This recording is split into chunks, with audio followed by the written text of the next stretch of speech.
नमस्कार और स्वागत है आपका आज की इस विशेष चर्चा में, जहां हम एक अत्यंत महत्वपूर्ण और प्रभावशाली पुस्तक the greatest thing in the world के बारे में बात करेंगे, जो कि हेनरी ड्रमंड द्वारा लिखी गई है। इस पुस्तक में ड्रमंड ने प्रेम के महत्व को बहुत ही सुंदर तरीके से समझाया है। हमारी आज की चर्चा का उद्देश्य है कि हम इस पुस्तक के मूल विचारों को समझें और देखें कि कैसे ये विचार आज के समय में भी हमारे जीवन और आत्म सुधार में महत्व रखते हैं।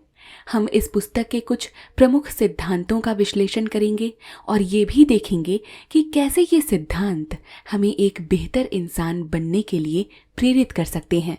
तो चलिए शुरू करते हैं इस यात्रा को, जहां हम अपने आप को और भी अधिक समझने की दिशा में एक कदम आगे बढ़ाएंगे।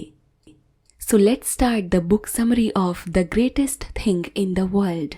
जब हम इस प्रश्न का मंथन करते हैं कि what is the greatest thing in the world, यानी दुनिया में सर्वोच्च अच्छाई यानी सबसे महान क्या है, तो हमारा मन अनेक भावनाओं और सिद्धांतों की ओर मुड़ता है। इस प्रश्न का विस्तार से उत्तर देने के लिए हमें पहले इस बात को समझना होगा कि जीवन में सबसे बड़ा क्या है। ये एक ऐसा प्रश्न है जो हर युग में, हर सभ्यता और संस्कृति में उठाया गया है। हर एक व्यक्ति, चाहे वो प्राचीन समय का ऋषि हो या आधुनिक युग का विचारक, इस बात की तलाश में रहा है कि जीवन का सर्वोच्च लक्ष्य क्या है। प्राचीन ग्रंथों से लेकर आधुनिक विचार तक अनेक उत्तर सामने आते हैं, परंतु अगर हम धार्मिक और आध्यात्मिक ग्रंथों की गहराइयों में जाते हैं तो एक शब्द उभर कर सामने आता है, विश्वास और प्रेम। धार्मिक ग्रंथों और दर्शन में विश्वास को एक महान स्थान दिया गया है। विश्वास या फेथ जो एक ऐसा तत्व है जो व्यक्ति को उसके आध्यात्मिक पथ पर मार्गदर्शित करता है। ये एक ऐसी शक्ति है जो हमें अनसीन में बिलीव करने की शक्ति देती है, जो हमें असंभव को संभव बनाने में मदद करती है। लेकिन जब हम किसी भी धर्म के मूल तक जाते हैं तो हमें एक और गहरा संदेश मिलता है, जो है प्रेम का संदेश। प्रेम को अनेक धार्मिक परंपराओं में सर्वोच्च स्थान दिया गया है। इसकी वजह यह है कि प्रेम एक ऐसी शक्ति है जो व्यक्ति को परिवर्तित कर सकती है, समाज को एकजुट कर सकती है और दुनिया में शांति और समृद्धि ला सकती है। प्रेम में वो शक्ति है जो असंभव को संभव बना सकती है। हर माँ का अपने बच्चे के प्रति प्रेम इस बात का प्रमाण है कि प्रेम में कोई शर्त नहीं होती। माँ बिना किसी अपेक्षा के अपने बच्चे को निरंतर प्रेम करती है। ये प्रेम असीम, निष्काम और संपूर्ण होता है। आज के युग में जब दुनिया अनेक प्रकार की समस्याओं से जूझ रही है, चाहे वो पारिवारिक टूट फूट हो, सामाजिक असमानता हो या अंतर्राष्ट्रीय संघर्ष, प्रेम ही एक ऐसा मार्ग है जो हम सबको समाधान की ओर ले जा सकता है। प्रेम से ही हम समझ सकते हैं दूसरों के दर्द को, उनकी मदद कर सकते हैं और एक बेहतर दुनिया का निर्माण कर सकते हैं। प्रेम का महत्व और इसका प्रभाव व्यक्ति और समाज दोनों के जीवन में गहराई से महसूस किया जा सकता है। इसका दायरा सिर्फ व्यक्तिगत संबंधों तक ही सीमित नहीं है, बल्कि ये एक व्यापक सामाजिक परिवर्तन का भी आधार बन सकता है। आइए इस विषय को विस्तार से समझते हैं। प्रेम सबसे पहले हमें एक दूसरे के प्रति संवेदनशील बनाता है। ये संवेदनशीलता या एम्पैथी व्यक्ति को सिर्फ अपने ही दृष्टिकोण से चीज़ें देखने की बजाय दूसरों की भावनाओं और परिस्थितियों को समझने की क्षमता प्रदान करता है। जब हम प्रेम से प्रेरणा लेकर किसी के प्रति संवेदनशील होते हैं तो हम उसकी खुशी, दुख और ज़रूरतों को अपना मानकर चलने लगते हैं। ये हमें सिखाता है कि कैसे हम अपने स्वार्थ से ऊपर उठकर दूसरों की भलाई के लिए सोच सकते हैं और काम कर सकते हैं। इस तरह के व्यवहार से हम अपने आपस में एक गहरा सामाजिक बंधन और सामाजिक समरसता का निर्माण करते हैं। जब समाज प्रेम के आधार पर चलता है, तब ये सामाजिक न्याय, समानता और भाईचारे को बढ़ावा देता है। प्रेम पर आधारित समाज एक ऐसा समाज होता है जहां व्यक्ति एक दूसरे के अधिकारों का सम्मान करते हैं, सभी को बराबरी का अवसर मिलता है और सभी एक दूसरे के साथ भाईचारे के भाव से व्यवहार करते हैं। ऐसे समाज में धन, जाति, लिंग या धर्म जैसे भेदभाव का स्थान नहीं होता। प्रेम का यह आदर्श दुनिया में शांति और समृद्धि का मार्ग प्रशस्त करता है, क्योंकि ये सभी के हितों को समान रूप से महत्व देता है और सामाजिक तनावों को कम करता है। प्रेम न सिर्फ बाहरी व्यवहार में बदलाव लाता है, बल्कि ये हमें अंदर से भी परिवर्तित करता है। प्रेम के प्रभाव से व्यक्ति में एक आत्मनिरीक्षण की प्रक्रिया शुरू होती है, जहां व्यक्ति अपने आप को पहचानने लगता है और अपने आप को एक बेहतर इंसान बनाने की दिशा में काम करता है।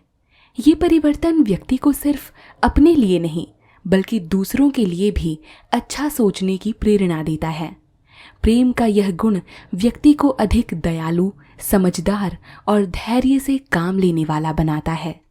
इस तरह प्रेम एक शक्तिशाली तत्व है जो व्यक्ति और समाज दोनों के विकास और सुधार में मौलिक भूमिका निभाता है।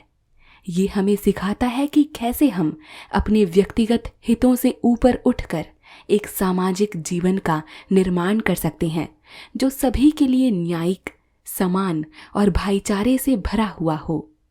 प्रेम से प्रेरित एक समाज एक ऐसा समाज होता है जहां शांति और समृद्धि सिर्फ सपने नहीं बल्कि वास्तविकता बन सकती है, और ये सब प्रेम के माध्यम से एक दूसरे के प्रति संवेदनशीलता, सामाजिक न्याय और समानता और अंतर्निहित परिवर्तन के रूप में संभव होता है। तो अगर हम इस प्रश्न का उत्तर ढूंढें कि सर्वोच्च अच्छाई यानी सबसे महान क्या है, तो इसका उत्तर है प्रेम। प्रेम ही वो बल है जो व्यक्ति, समाज और दुनिया को बदल सकता है। ये एक ऐसी शक्ति है जो हमें एक दूसरे से जोड़ती है, संवेदना सिखाती है और हमें एक बेहतर इंसान बनाती है। इसीलिए प्रेम को अपने जीवन का आधार बनाकर हम एक सुंदर और समृद्ध समाज का निर्माण कर सकते हैं। विश्वास और प्रेम आध्यात्मिक यात्रा के दो अहम पड़ाव हैं जिनमें एक दूसरे के प्रति गहरा संबंध है। विश्वास आध्यात्मिक यात्रा की शुरुआत का प्रतीक है, जहां हम किसी उच्चतर शक्ति या आदर्शों में अपना विश्वास रखते हैं। ये विश्वास हमें एक नैतिक और आध्यात्मिक दिशा प्रदान करता है, लेकिन ये केवल एक प्रारंभिक कदम है। असल में ये विश्वास हमें प्रेम की ओर अग्रसित करता है, जो कि आध्यात्मिक यात्रा का अंतिम लक्ष्य है। विश्वास हमें एक आधार प्रदान करता है जिस पर हम अपनी आध्यात्मिक यात्रा को आगे बढ़ा सकते हैं। ये हमें सिखाता है कि कैसे हम अपने से बड़े किसी आदर्श या शक्ति पर भरोसा कर सकते हैं। इसके बिना हम आध्यात्मिक यात्रा की ओर अग्रसित नहीं हो सकते। लेकिन ये केवल एक माध्यम है, अंत नहीं। विश्वास के द्वारा हम प्रेम की ओर अग्रसित होते हैं, एक ऐसा स्थल जहां हम अपने आप को और दूसरों को बिना किसी शर्त के स्वीकार करते हैं। ये प्रेम जो विश्वास से उत्पन्न होता है, हमें एक दूसरे के प्रति अधिक संवेदनशील और समझदार बनाता है। प्रेम आध्यात्मिक यात्रा का अंतिम उद्देश्य है। ये हमें सिखाता है कि कैसे हम अपने आप को और दूसरों को बिना किसी आग्रह या शर्तों के स्वीकार कर सकते हैं। यह अनकंडीशनल लव या निरपेक्ष प्रेम के कॉन्सेप्ट को दर्शाता है, जहां हम दूसरों की खुशी, दुख और ज़रूरतों को अपनी तरह से देखते हैं। प्रेम हमें एक दूसरे के प्रति अधिक दयालु और समझदार बनाता है, जिससे हम एक बेहतर समाज का निर्माण कर सकें। प्रेम एक ऐसी यूनिवर्सल लैंग्वेज है जो हर किसी को समझ आती है, चाहे वो किसी भी देश, धर्म या संस्कृति से हो। प्रेम की भावना यूनिवर्सल है और सभी के दिलों को छू लेती है। ये एक ऐसा गिफ्ट है जो हम एक दूसरे को दे सकते हैं, और इस प्रक्रिया में हम अपने आप को भी पा लेते हैं। हम अपने आप में और दूसरों में अच्छाई को पहचानने लगते हैं, जो कि जीवन को खुशी और संतुष्टि से जीने का सबसे बड़ा राज देती है। तो जब हम इस महान प्रश्न का उत्तर ढूंढते हैं कि जीवन में सबसे महान क्या है, तो हम प्रेम तक पहुंचते हैं। प्रेम ही वो सर्वोच्च वरदान है जो हमें और हमारे समाज को एक बेहतर स्थान बनाने की क्षमता प्रदान करता है। ये प्रेम ही है जो हर किसी के जीवन को रोशन कर सकता है, और इसीलिए प्रेम को ही आध्यात्मिक यात्रा का अंतिम लक्ष्य और विश्व की सर्वोच्च अच्छाई माना जाता है। प्रेम का महत्व किसी भी समय में, किसी भी संस्कृति में बेजोड़ है। ये एक ऐसा तत्व है जो व्यक्तित्व, प्रतिभा और भाषा जैसी चीज़ों से कहीं अधिक गहरा और महत्वपूर्ण है। सोचो, अगर कोई व्यक्ति बहुत ही प्रभावशाली भाषा बोलता है, चाहे वो मनुष्यों की हो या किसी देवी देवताओं की भाषा क्यों ना हो, लेकिन अगर उसके दिल में प्रेम नहीं है तो उसकी सभी बातें, उसका सारा ज्ञान कोरा शोर के समान है। ये एक ऐसा शोर है जो सुनने में तो बहुत तेज होता है, लेकिन उसमें किसी भी तरह का असर या गहराई नहीं होती। कल्पना कीजिए एक ऐसा व्यक्ति जो बहुत ही सुंदर और प्रभावशाली भाषा में बोलता है। उसका बोला हुआ हर एक शब्द, हर एक वाक्य इतना मधुर होता है जैसे देवी देवताओं की भाषा हो, लेकिन उनमें एक मूलभूत तत्व की कमी हो, प्रेम। अगर उस व्यक्ति के दिल में प्रेम नहीं है तो उसका सारा कथन, चाहे वो कितना भी ज्ञानपूर्ण क्यों ना हो, एक शोर बनकर रह जाता है। एक ऐसा शोर जो शायद सुनने में जोर से गूंजता है, पर उसमें कोई असर, कोई गहराई, कोई सच्चाई नहीं लगती। यह स्थिति उस व्यक्ति के व्यक्तित्व और उसकी बातों के बीच एक गहरी खाई को दर्शाता है, जैसे एक सुंदर उपकरण जो बिना तार के बजाया जा रहा हो। उसका संगीत सुनने में तो है, लेकिन उसमें वो गहराई या भावना नहीं है जो प्रेम से जन्म लेती हो। इसका अर्थ यह है कि प्रेम किसी भी संबंध या संवाद की आत्मा है। यदि प्रेम नहीं है तो सब कुछ सुनाई देते हुए भी कुछ भी असलियत में या वास्तविकता में नहीं है। इसका मतलब है कि जब कुछ दिल से और प्यार से कहा जाता है, तभी उसमें असली शक्ति और गहराई होती है। अगर प्यार नहीं तो सब कुछ खोखला और बेजान लगता है। कुछ दिल को नहीं छूता और कुछ भी असर नहीं करता। प्यार वो मैजिक है जो वर्ड्स को मीनिंग देता है, उन्हें जिंदा बनाता है और उन्हें इम्पैक्टफुल बनाता है। बिना प्यार के सब कुछ सुनने में तो अच्छा हो सकता है, लेकिन अंदर से खाली और बेमतलब होता है। ये दिखाता है कि प्रेम के बिना चाहे कितनी भी बड़ी उपलब्धियां क्यों न हो, वो सब अधूरी हैं। प्रेम ना सिर्फ हमें एक दूसरे से जोड़ता है, बल्कि ये हमारे कर्मों को भी पवित्रता और उद्देश्यपूर्ण बना देता है। ये हमें सिखाता है कि कैसे हम अपने स्वार्थ से ऊपर उठकर दूसरों की भलाई के लिए कुछ कर सकते हैं। जब हम प्रेम से किसी काम को करते हैं तो उस काम का मूल्य, उसकी सच्चाई और उसका असर कई गुना बढ़ जाता है। इसका मतलब ये है कि प्रेम के बिना चाहे आप कितने भी प्रतिभाशाली क्यों ना हो, आपका टैलेंट, आपकी भाषा या आपका ज्ञान किसी के भी दिल को जीत नहीं सकता। प्रेम ही वो चीज़ है जो आपके शब्दों को, आपके कर्मों को अर्थ प्रदान करती है। बिना प्रेम के सब कुछ सूना है, खोखला है। इसीलिए जब हम अपने जीवन को देखते हैं तो हमें ये समझना चाहिए कि प्रेम ही सबसे बड़ा धर्म है। यही वो शक्ति है जो हमें एक अच्छा इंसान बना सकती है, जो न केवल अपने लिए बल्कि दूसरों के लिए भी अच्छा सोचती है। प्रेम ही वो मूल्य है जो हमें एक दूसरे के प्रति संवेदनशील बनाती है, जो हमें सिखाती है कि कैसे हम अपने ईगो को साइड में रखकर दूसरों की मदद और उनकी भलाई के लिए आगे आएं। जब समाज प्रेम के आधार पर चलता है, तभी हम सच में सामाजिक न्याय, समानता और भाईचारे को बढ़ावा दे सकते हैं। प्रेम ही वो सूरज है जो हर किसी के जीवन को रोशन कर सकती है, और यही प्रेम हमें एक बेहतर इंसान बनने की प्रेरणा देती है। यह विश्लेषण एक बहुत ही गहरे और महत्वपूर्ण संदेश को उजागर करता है, प्रेम की महानता और उसका व्यापक प्रभाव। इस संदेश को समझने के लिए हम कुछ मूलभूत अवधारणाओं का सहारा लेते हैं, जो है विश्वास और दान। इन सभी की प्रेम के साथ तुलना करके एक मूल सिद्धांत को समझा जा सकता है कि प्रेम क्यों सर्वोच्च माना जाता है। विश्वास एक ऐसी भावना है जो हमें आध्यात्मिक या भौतिक लक्ष्यों की ओर ले जाती है। यह एक माध्यम है, एक साधन है, परंतु अंत में जो महत्व रखता है वो है प्रेम। विश्वास से हम भगवान या किसी उच्च शक्ति से जुड़ते हैं, लेकिन यदि हमारे दिल में प्रेम नहीं है तो यह विश्वास खाली और अर्थहीन हो जाता है।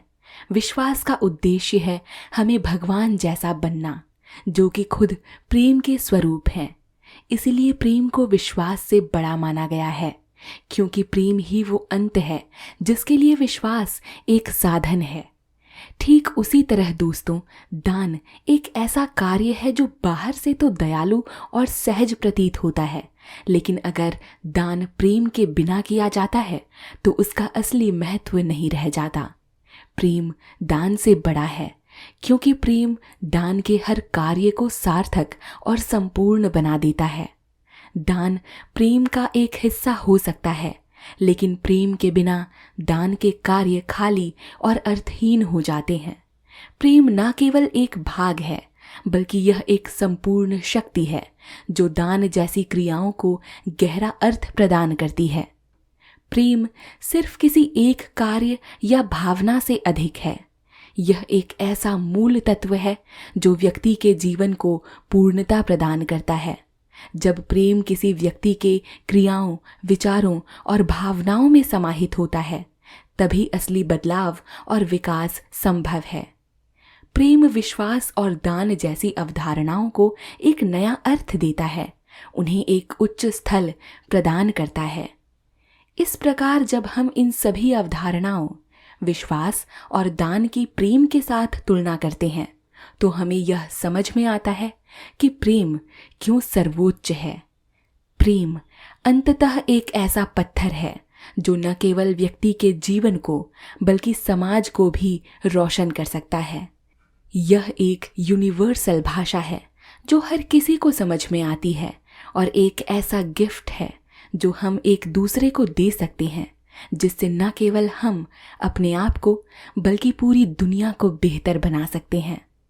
प्रेम एक ऐसा जज्बा है जो हमारे जीवन को रोशन करता है, बिल्कुल जैसे एक प्रकाश की किरण जब एक क्रिस्टल प्रिज्म से गुजरती है तो वो अपने अनेक रंगों में बिखर कर निकलती है। हर एक रंग का अपना महत्व और अर्थ होता है। ठीक उसी तरह प्रेम के भी अनेक रूप होते हैं और हर एक रूप का अपना एक अलग महत्व होता है और प्रभाव भी। इसका अर्थ है कि प्रेम एक समग्र भावना है जो विभिन्न रूपों में प्रकट होती है और जीवन के हर पहलू को छू लेती है। दया प्रेम का एक रूप है जिसमें हम दूसरों के दुख दर्द को समझने और उनकी मदद करने की कोशिश करते हैं। उदाहरण के लिए, अगर आप किसी बेघर व्यक्ति को खाना खिलाते हैं या किसी दुखी दोस्त को सहारा देते हैं तो यह दया का प्रदर्शन है। क्षमा प्रेम का एक और महत्वपूर्ण रूप है। जब कोई हमसे गलती करता है और हम बिना किसी प्रतिस्पर्धा के उस गलती को माफ कर देते हैं तो यह प्रेम का प्रभाव है। माफी रिश्तों को मजबूत बनाती है और समाज में एकत्व और शांति स्थापित करती है। प्रेम में समर्पण का भी भाव होता है, जिसे हम अपने स्वार्थ को छोड़कर दूसरों के लिए कुछ करते हैं। उदाहरण के लिए, एक माँ अपने बच्चे की देखभाल में अपना सब कुछ समर्पित करती है, जो प्रेम का एक उच्च रूप है। प्रेम हमें दूसरों की स्थिति और भावनाओं को समझने की क्षमता देता है। दोस्तों या साथियों के बीच की गहरी समझ जो उन्हें एक दूसरे के प्रति सहानुभूति रखने और उनका समर्थन करने में मदद करती है, प्रेम का ही एक रूप है। सहानुभूति, जिसमें हम अपने आप को दूसरों की जगह पर रखकर सोचते हैं और उनके अनुभवों को महसूस करते हैं, प्रेम का एक सुंदर रूप है। जब हम किसी की वेदना को समझने की कोशिश करते हैं तो उन्हें आराम पहुंचाने का प्रयास करते हैं, तो यह प्रेम की गहराई को दर्शाता है। प्रेम के ये सभी रूप मिलकर हमारे जीवन और समाज पर एक सकारात्मक प्रभाव डालते हैं। ये हमें एक दूसरे के प्रति अधिक संवेदनशील और दयालु बनाते हैं। जब समाज प्रेम के इन रूपों को अपनाता है तो हम देखते हैं कि नफरत, भेदभाव और हिंसा में कमी आती है और सामाजिक न्याय, समानता और भाईचारे की भावना बढ़ती है। प्रेम से ही हम शांति और समृद्धि की ओर बढ़ सकते हैं। इसी तरह प्रेम हमारे पर्सनल रिलेशनशिप्स को भी गहरा बनाता है, रिश्तों में विश्वास और समझ बढ़ाता है। ये हमें सिखाता है कि कैसे हम अपने स्वार्थ से ऊपर उठकर दूसरों की भलाई के लिए काम करें। इस प्रकार प्रेम न केवल एक व्यक्तिगत अनुभव है, बल्कि यह एक सामाजिक ग्लू भी है जो हमें एक दूसरे से जोड़ता है और एक बेहतर दुनिया के निर्माण में हमारी मदद करता है। प्रेम एक मिश्रित वस्तु है, जैसे एक प्रकाश की किरण जो प्रिज्म से गुजरने पर अपने घटक रंगों में विभाजित हो जाती है। इसका अर्थ है कि प्रेम के भी अनेक रूप और गुण होते हैं। जैसे प्रकाश के विभिन्न रंग, प्रेम भी अलग अलग रूपों में प्रकट होता है, जैसे दया, क्षमता, समर्पण, समझ, सहानुभूति या अन्य। ये सब मिलकर प्रेम के समग्र रूप को निर्मित करते हैं। प्रेम के तत्व या गुण ऐसे नहीं हैं जो केवल खास अवसरों पर या खास व्यक्तियों द्वारा ही अभ्यास किए जाते हैं। ये वो गुण हैं जो हम रोज सुनते और देखते हैं और हर एक व्यक्ति हर जीवन स्थिति में इन्हें अभ्यास कर सकता है। इसका मतलब ये है कि प्रेम किसी भी व्यक्ति के लिए दूरस्थ या असंभव लक्ष्य नहीं है। ये कुछ ऐसा है जो हम सभी अपने रोजमर्रा के जीवन में व्यावहारिक रूप से लागू कर सकते हैं। जैसे मान लें आप परिवहन के किसी सार्वजनिक साधन जैसे मेट्रो में हैं और एक बुजुर्ग व्यक्ति खड़े हैं, तो आप अपनी सीट उन्हें दे देते हैं। यह दया का एक सरल उदाहरण है। अगर आपके दोस्त ने गलती से आपको कुछ कहा जो आपको बुरा लगा, जब वो माफ़ी मांगते हैं तो आप बिना किसी संकोच के उन्हें क्षमा कर देते हैं। या मान लें आपका दिन भर का प्लान है, लेकिन अचानक आपकी माँ का फ़ोन आता है कि उन्हें कुछ ज़रूरत है। आप अपने सारे प्लान्स को साइड में रखकर उनकी मदद के लिए जाते हैं। यह समर्पण का भाव है। या फिर आपका साथी किसी बात पर परेशान है, आप उनकी बात को ध्यान से सुनते हैं, उनके नज़रिए से समझने की कोशिश करते हैं बिना किसी पूर्वाग्रह के। या आपके मित्र का कोई अपना गुजर गया है, आप उनके साथ समय बिताते हैं, उनकी भावनाओं को समझने और उन्हें सहारा देने का प्रयास करते हैं। प्रेम और उसके गुणों का अभ्यास हमारे रोजमर्रा के जीवन में कई रूपों में सामने आता है। आइए इन उदाहरणों को और विस्तार से समझते हैं, जो हमें यह दिखाते हैं कि कैसे प्रेम व्यक्ति के जीवन में महत्व रखता है और समाज में किस तरह एक सकारात्मक परिवर्तन ला सकता है। आइए कुछ उदाहरणों की मदद से समझते हैं।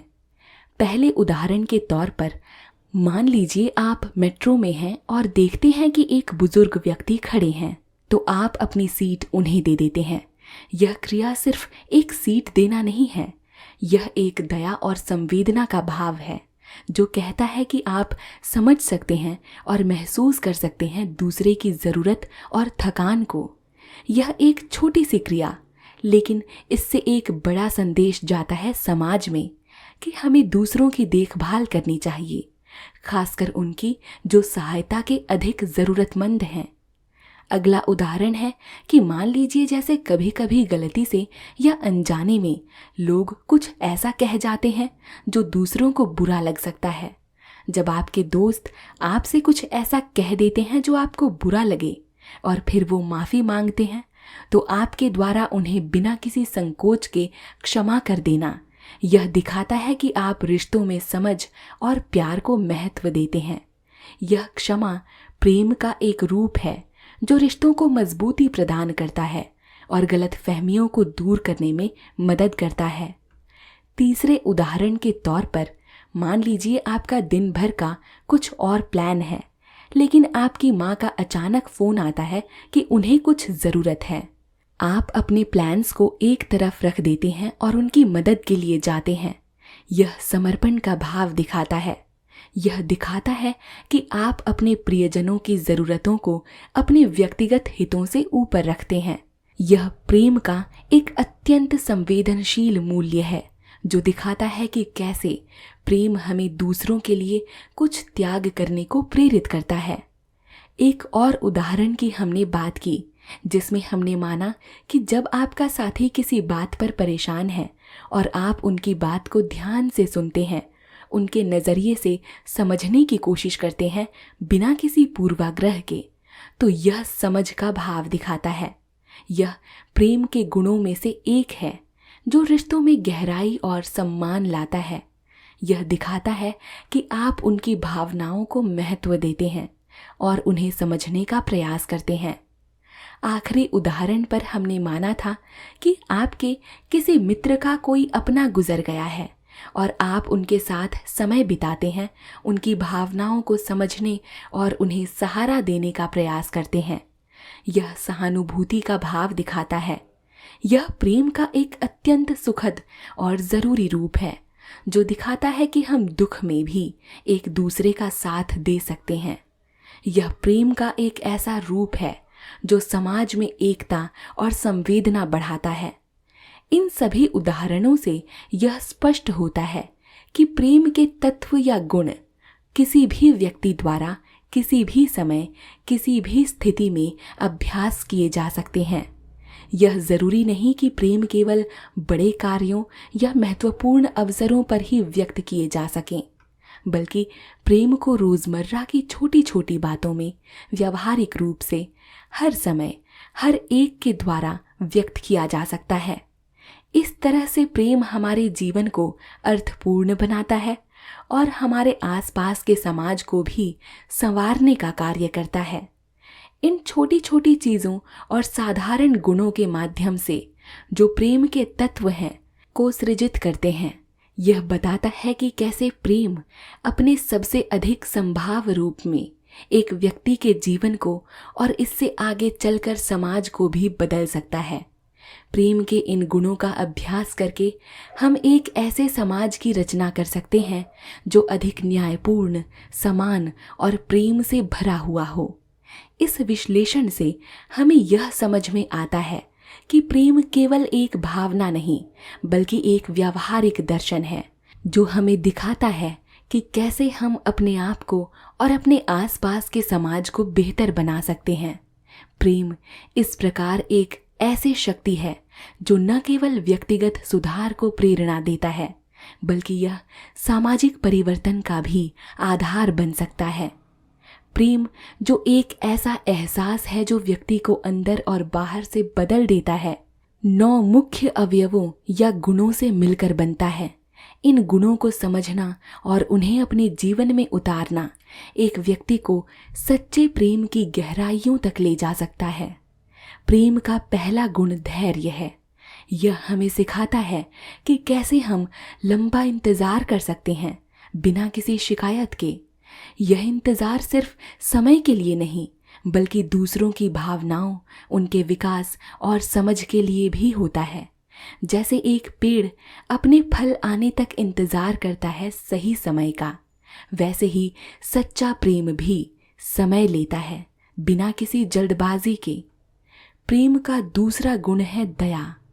प्रेम हमेशा दयालु होता है। यह दूसरों के प्रति संवेदनशीलता और करुणा से भरा होता है। जब कोई व्यक्ति दयालु होता है तो वो दूसरों की तकलीफों को समझने की कोशिश करता है और उनकी मदद करने का प्रयास करता है बिना किसी अपेक्षा के। प्रेम का तीसरा गुण है उदारता। प्रेम में कोई जगह नहीं होती ईर्ष्या या जलन की। ये हमें सिखाता है कि कैसे हम दूसरों की खुशी में खुश हो सकते हैं, उनकी उपलब्धियों को सेलिब्रेट कर सकते हैं बिना किसी ईर्ष्या के। प्रेम का चौथा गुण है विनम्रता। प्रेम हमें विनम्र बनाता है। ये हमें अपने आप को अधिक महत्वपूर्ण समझने से रोकता है। प्रेम में व्यक्ति अपने आप को नहीं बल्कि दूसरों को आगे बढ़ाने की सोच रखता है। प्रेम का 5वां गुण है शिष्टाचार। प्रेम में व्यक्ति हमेशा मर्यादा में रहता है। यह हमें सिखाता है कि कैसे हम दूसरों के प्रति सम्मान और आदर के साथ व्यवहार करें। प्रेम अनुचित व्यवहार को नहीं अपनाता। प्रेम का अगला गुण है निस्वार्थ होना। प्रेम की सबसे बड़ी खूबी तो यही है, स्वार्थ से परे होना। यह हमेशा दूसरों की भलाई सोचता है, बिना किसी अपने लाभ के। प्रेम में व्यक्ति दूसरों की खुशी और अच्छाई के लिए काम करता है। प्रेम का 7वां गुण है अच्छा स्वभाव होना। प्रेम में क्रोध का कोई स्थान नहीं होता। यह हमें सिखाता है कैसे हम शांत रहकर समस्याओं का समाधान ढूंढ सकते हैं, बिना किसी गुस्से या क्रोध के। प्रेम का 8वां गुण है निष्कपटता। प्रेम सदैव सच और निष्कपट भाव से भरपूर होता है।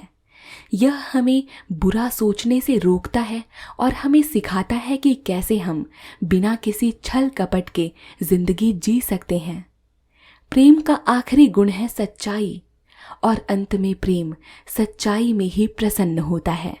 यह अन्याय या गलत में खुशी नहीं ढूंढता। प्रेम सच और न्याय के मार्ग पर चलने की प्रेरणा देता है। इन सभी गुणों को अपनाते हुए एक व्यक्ति सच्चे प्रेम की ओर बढ़ सकता है, जो न सिर्फ व्यक्तिगत सुख देता है बल्कि समाज को भी एक बेहतर जगह बनाता है। प्रेम की असलियत और उसके 9 तत्व धैर्य, दयालुता, उदारता, विनम्रता, शिष्टाचार, स्वार्थ रहित, अच्छा स्वभाव, निष्कपटता और सच्चाई, ये सब मिलकर एक पूर्ण व्यक्ति का निर्माण करते हैं। ये सभी गुण जीवन के हर एक पहलू और हर एक संबंध में, चाहे वो आज के हो या कल के, व्यक्तिगत हो या सामाजिक, उनमें गहराई और अर्थ भर देते हैं।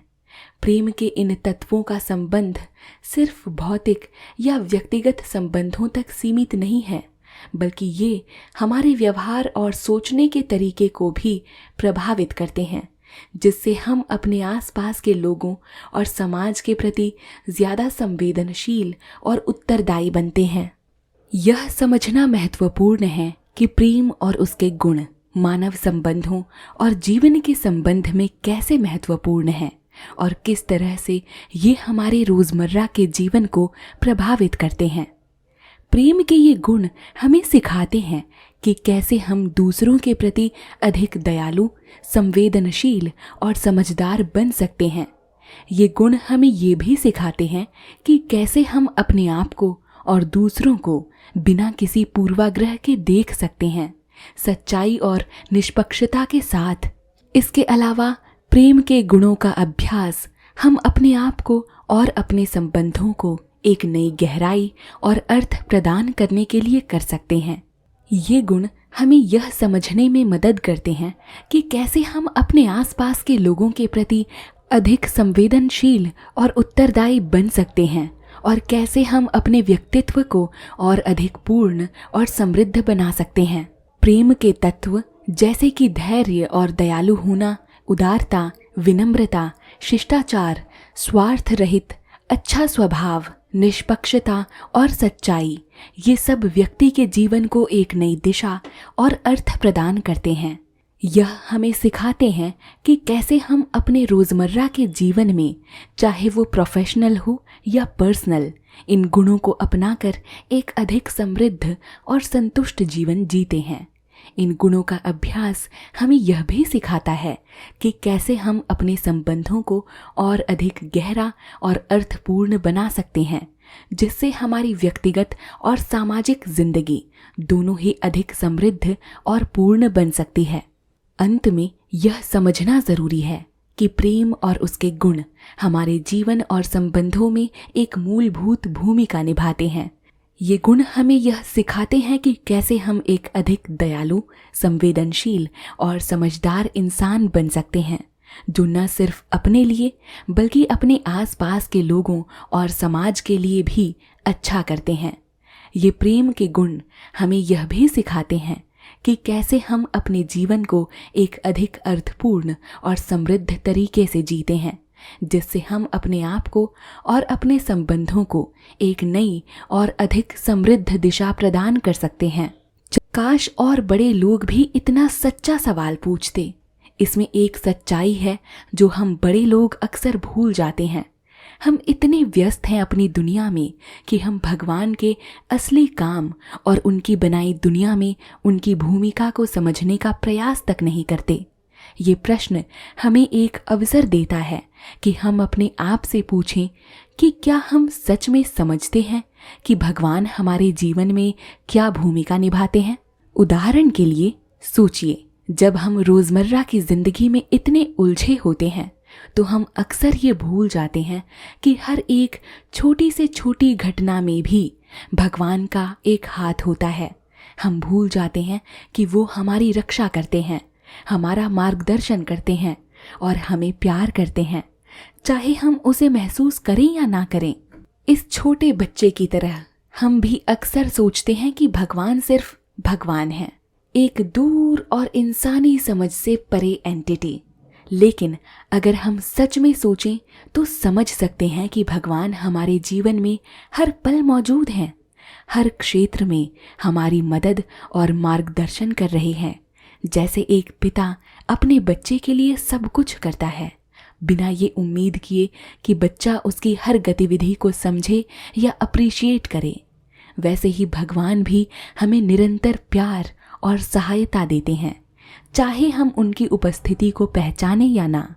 मान लीजिए एक पिता जो सुबह से शाम तक काम करता है, वो सिर्फ अपने परिवार की भौतिक ज़रूरतों को पूरा करने के लिए नहीं, बल्कि उन्हें एक बेहतर भविष्य देने के लिए मेहनत करता है। इसी प्रकार भगवान भी हमारे जीवन में घटने वाली हर एक छोटी से बड़ी घटना के थ्रू हमें सिखाते हैं, हमें तराशते हैं और हमारे चरित्र का निर्माण करते हैं। इस बच्चे का प्रश्न हमें याद दिलाता है कि हमें भी कभी कभी रुककर सोचना चाहिए कि भगवान दिन भर क्या करते हैं। और इस सोचने के प्रोसेस में हम शायद यह समझ पाएं कि जिंदगी के हर पहलू में, हर छोटी से छोटी घटना में भगवान का ही एक उद्देश्य होता है, हमारा भला करना और हमें उनके और करीब लाना। पर जब वही बच्चा दुनिया की वास्तविकताओं से परिचित होता है, उसका नज़रिया कैसे बदलता है, ये हमें एक महत्वपूर्ण सीख देता है। बचपन में एक बच्चे की समझ अपने पिता के प्रति काफ़ी सीमित होती है। उसे बस इतना ही पता होता है कि उसके पिता उसका ख्याल रखते हैं। लेकिन जैसे जैसे वो बढ़ता है, उसे ये समझ में आता है कि उसके पिता की जिंदगी में और भी कई जिम्मेदारियां और उद्देश्य हैं। इसी प्रकार जब कोई व्यक्ति अपने धार्मिक जीवन में परिपक्व होता है तो उन्हें भगवान का असली अर्थ समझ आने लगता है। ये सिर्फ एक व्यक्तिगत अनुभव से कहीं ज्यादा है। यह एक विशाल समझ से परे उद्देश्य है जो मानव जाति के प्रति भगवान का प्रेम और उसका उद्देश्य समझने की ओर ले जाता है। चूंकि लेखक ईसाई धर्म से हैं, इसीलिए यहाँ वो बाइबल की टीचिंग्स का उदाहरण देकर कहते हैं कि इसको गहराई से समझना और यह एहसास करना भगवान का संदेश देता है और यह बताता है कि सिर्फ मुक्ति या स्वर्ग तक ही हम सीमित नहीं हैं। भगवान ने अपने जीवन और शिक्षाओं के माध्यम से यह दिखाया कि उनका उद्देश्य मानव जाति के प्रति प्रेम फैलाना, सामाजिक अन्याय के खिलाफ आवाज़ उठाना और हर एक व्यक्ति की भौतिक और आत्मिक भलाई के लिए काम करना भी है। इसका मतलब है कि एक सच्चे भक्त होने का अर्थ है कि हम भी अपने आसपास के समाज और विश्व के प्रति उत्तरदायित्व महसूस करें और भगवान के प्रेम को आगे बढ़ाएं।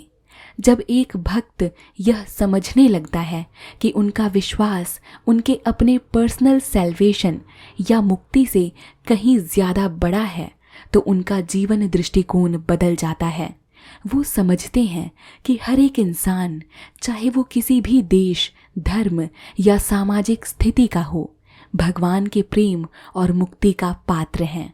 इसी दृष्टिकोण से मंदिर, विश्वास, स्वर्ग और संत, ये सब कुछ एक विशाल उद्देश्य का हिस्सा बन जाते हैं। एक ऐसे उद्देश्य का जो सबको समेटता है और ना सिर्फ आत्मिक भलाई पर ध्यान देता है, बल्कि व्यक्ति के मार्ग कल्याण, उनकी प्रगति, स्वास्थ्य, काम और इस दुनिया में उनकी खुशी को भी महत्व देता है। इस बड़े समझ के आने पर एक भक्त को यह एहसास होता है कि भगवान के मानवता के प्रति उद्देश्य में उनका भी योगदान होना चाहिए। यह सिर्फ मंदिरों तक ही सीमित नहीं, बल्कि हर एक व्यक्ति के जीवन में, उनके काम में, उनकी मजदूरी में और उनकी रोज़मर्रा की खुशियों में भी भगवान का प्रेम और उद्देश्य को फैलाना चाहिए। यह समझ एक भक्त को सिर्फ एक भक्त से कहीं ज़्यादा बनाती है। यह उन्हें एक सामाजिक परिवर्तक बनने की प्रेरणा देती है, जो अपने विश्व को अपने कर्मों से व्यक्त करते हैं और इस तरह इस दुनिया में एक सकारात्मक बदलाव लाने की दिशा में बड़ा काम होता है। लेखक कहते हैं कि दोस्तों, क्या मैं आपसे एक हैरान करने वाला विचार शेयर करूं? इसे गलत मत समझिएगा कि शायद क्राइस्ट ने अपने यहाँ होने के दौरान ज़्यादा लोगों को नहीं बचाया। ये विचार कि क्राइस्ट ने अपने यहाँ होने के दौरान शायद ज़्यादा लोगों को नहीं बचाया, सच में एक गहरी और सोचने वाली बात है। इस विचार को अगर ठीक से समझा जाए तो यह ये दिखाता है कि क्राइस्ट का मिशन सिर्फ व्यक्तिगत उद्धार तक ही सीमित नहीं था। उनका उद्देश्य एक बड़ा परिवर्तन लाना था, जो सिर्फ एक व्यक्ति या एक समाज तक ही सीमित नहीं था, बल्कि ये एक विश्वव्यापी परिवर्तन था। उदाहरण के लिए, अगर हम बाइबल की बातों को देखें तो क्राइस्ट ने कई बार यह जिक्र किया है कि उनका आना सिर्फ एक शुरुआत है। जैसे उन्होंने अपने शिष्यों से कहा, तुम मेरे बाद भी बड़े काम करोगे। यहाँ क्राइस्ट का यह कहना था कि उनका काम सिर्फ एक नींव रखने का था और असली काम तो उनके भक्तों द्वारा किया जाएगा, जो उनके सिद्धांतों और शिक्षाओं को आगे बढ़ाएंगे। क्राइस्ट का असली मिशन था लोगों को एक नए तरह के समाज की ओर ले जाना, जहां प्रेम, क्षमा और एकता का बोलबाला हो। इस मिशन में व्यक्तिगत उद्धार तो एक हिस्सा था ही, लेकिन उससे भी बड़ा लक्ष्य था सामाजिक परिवर्तन और एक नए समाज का निर्माण, जहां हर व्यक्ति अपने आप को और दूसरों को भगवान के नज़रिए से देखे। जब क्राइस्ट ने कहा कि उनके शिष्य बड़े काम करेंगे, तो उनका मतलब यह था कि उनका काम, उनकी टीचिंग्स और उनकी शिक्षा आगे चलकर पूरी दुनिया में एक नई सोच और समाज की नींव रखेंगे। और यही हुआ भी। क्राइस्ट के जाने के बाद उनके भक्तों ने पूरी दुनिया में यात्रा की, उनके संदेश को फैलाया और अनेक समुदायों में बदलाव लाए। क्राइस्ट के मिशन का एक बड़ा हिस्सा था समाज में एकता और प्रेम को बढ़ावा देना, जो आज भी उनके अनुयायियों द्वारा जारी है। यह समझना ज़रूरी है कि क्राइस्ट का काम सिर्फ उनकी टीचिंग तक ही सीमित नहीं था, बल्कि उनका असली काम तो उनके जाने के बाद शुरू हुआ, जब उनके शिष्यों ने उनके मिशन को आगे बढ़ाया और दुनिया भर में उनके संदेश को फैलाया। इसी प्रकार क्राइस्ट का उद्देश्य और उनका काम सिर्फ एक शुरुआती बिंदु था, एक बड़ी योजना का, जो उन्होंने अपने शिष्यों और अनुयायियों पर छोड़ा, ताकि वो मिलकर इस योजना को आगे बढ़ा सकें और दुनिया में एक सच्चा परिवर्तन ला सकें। जिस नाम से इस सोसाइटी को जाना जाता था, वो था भगवान का राज्य। क्राइस्ट ने इस नाम का आविष्कार नहीं किया, यह एक पुराना शब्द था और अच्छे लोग हमेशा आशा और प्रार्थना करते थे कि उनके बीच में ऐसी कोई सोसाइटी जन्म लेगी, लेकिन इसको ना तो कभी परिभाषित किया गया और ना ही गंभीरता से शुरू किया गया था, जब तक क्राइस्ट ने इसके साकार होने को अपने जीवन का जुनून नहीं बनाया। वो अपने काम को लेकर कितना उत्साहित था, हर पेज उनकी जिंदगी की गवाही देता है। सभी सुधारक एक या दो महत्वपूर्ण शब्दों का उपयोग लगातार करते हैं और केवल पुनरावृत्ति द्वारा अपने समय और इतिहास के विचार में अमिट रूप से स्थापित कर देते हैं। जब हम क्राइस्ट के मिशन और उनके द्वारा स्थापित भगवान का राज्य या किंगडम ऑफ गॉड के बारे में सोचते हैं तो यह समझना जरूरी है कि यह विचार नया नहीं था। भगवान का राज्य या किंगडम ऑफ गॉड एक ऐसा कॉन्सेप्ट था जो पुराने टेस्टामेंट और जूइश धार्मिक टेक्स्ट में भी पाया जाता था। ज्यूज हमेशा से एक ऐसे समय की आशा और प्रार्थना करते थे जब भगवान के नियम पूरी दुनिया पर चलेंगे और शांति, न्याय और प्रेम का राज्य स्थापित होगा। लेकिन यह कॉन्सेप्ट अधिकतर एक दूर का सपना या भविष्य की आशा के रूप में ही था, जिसका कोई स्पष्ट रूप या व्यावहारिक कार्यान्वयन दिखाई नहीं देता था। जब क्राइस्ट ने अपनी शिक्षा देना शुरू किया तो उन्होंने इस पुराने कॉन्सेप्ट को नया रूप दिया। उनका दावा था कि भगवान का राज्य उनके द्वारा, उनके समय में और उनकी शिक्षाओं के माध्यम से साकार हो रहा है। यह सिर्फ एक भविष्यवाद नहीं था, यह वर्तमान का एक सकारात्मक दावा था। क्राइस्ट ने भगवान के राज्य को एक ऐसे समाज के रूप में वर्णित किया जहां लोग भगवान के प्रेम और न्याय के मार्ग पर चलते हैं, आपस में प्रेम और सम्मान से व्यवहार करते हैं और सभी की भलाई के लिए काम करते हैं। क्राइस्ट का यह समाज या भगवान का राज्य एक ऐसा मॉडल था जो व्यक्ति को नैतिक और आत्मिक उन्नति की ओर ले जाता था, साथ ही सामाजिक व्यवस्था में भी सुधार लाता था। क्राइस्ट ने अपने जीवन और शिक्षाओं के द्वारा इस राज्य की स्थापना की और अपने भक्तों को इसका हिस्सा बनने और इसके विस्तार में योगदान देने का आह्वान किया। क्राइस्ट के काम और शिक्षाओं में जो उत्साह और जुनून था वो उनके प्रति पेज पर उनकी हर गतिविधि में स्पष्ट रूप से दिखाई देता है।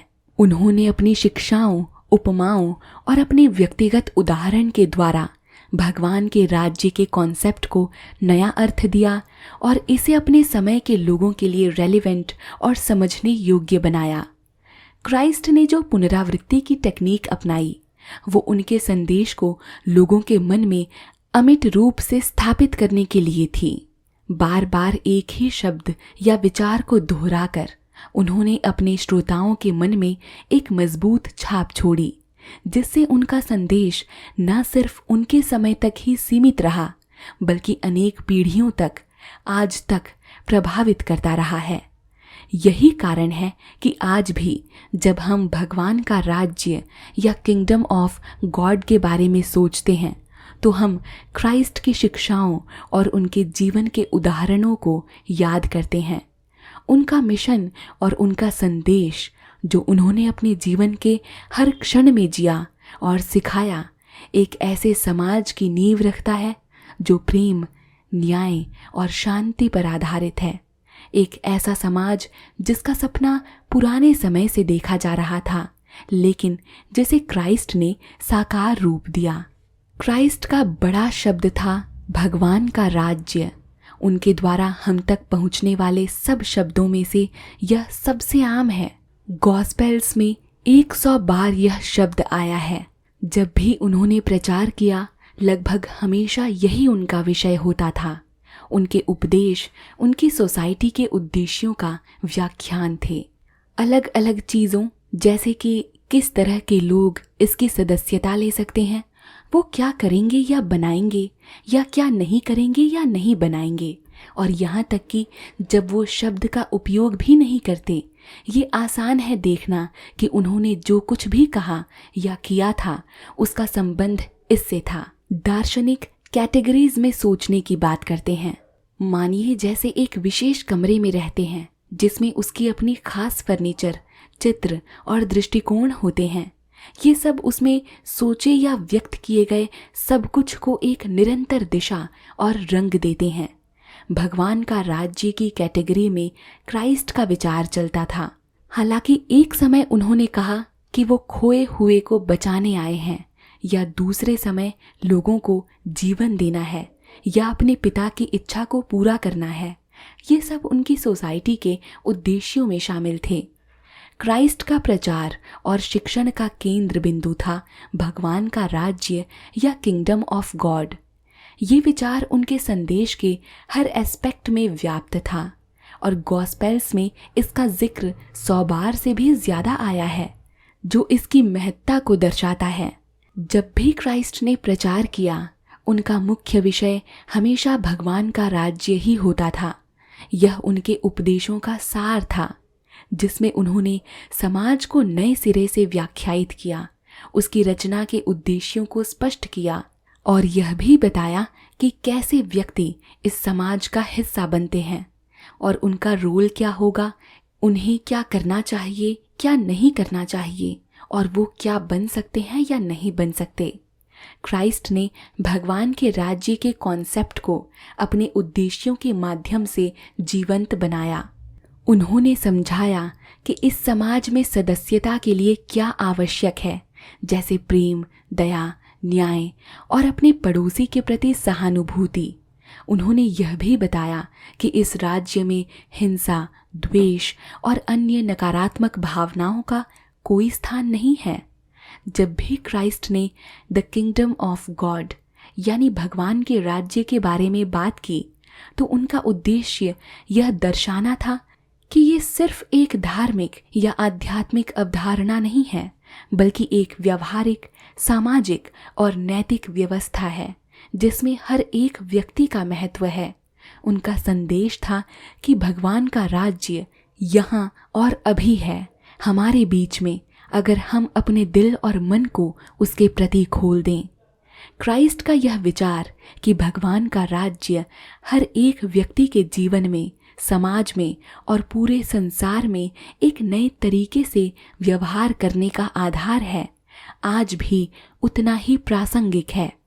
उन्होंने सिखाया कि इस राज्य में प्रवेश पाने के लिए व्यक्ति को अपने अंदर के जीवन को बदलना पड़ेगा, प्रेम और क्षमा के पथ पर चलना होगा और दूसरों की सेवा में अपना जीवन अर्पित करना होगा। इस प्रकार क्राइस्ट ने अपने प्रचार और उपदेशों के माध्यम से एक ऐसे समाज की कल्पना की जो भगवान के प्रेम और न्याय पर आधारित है।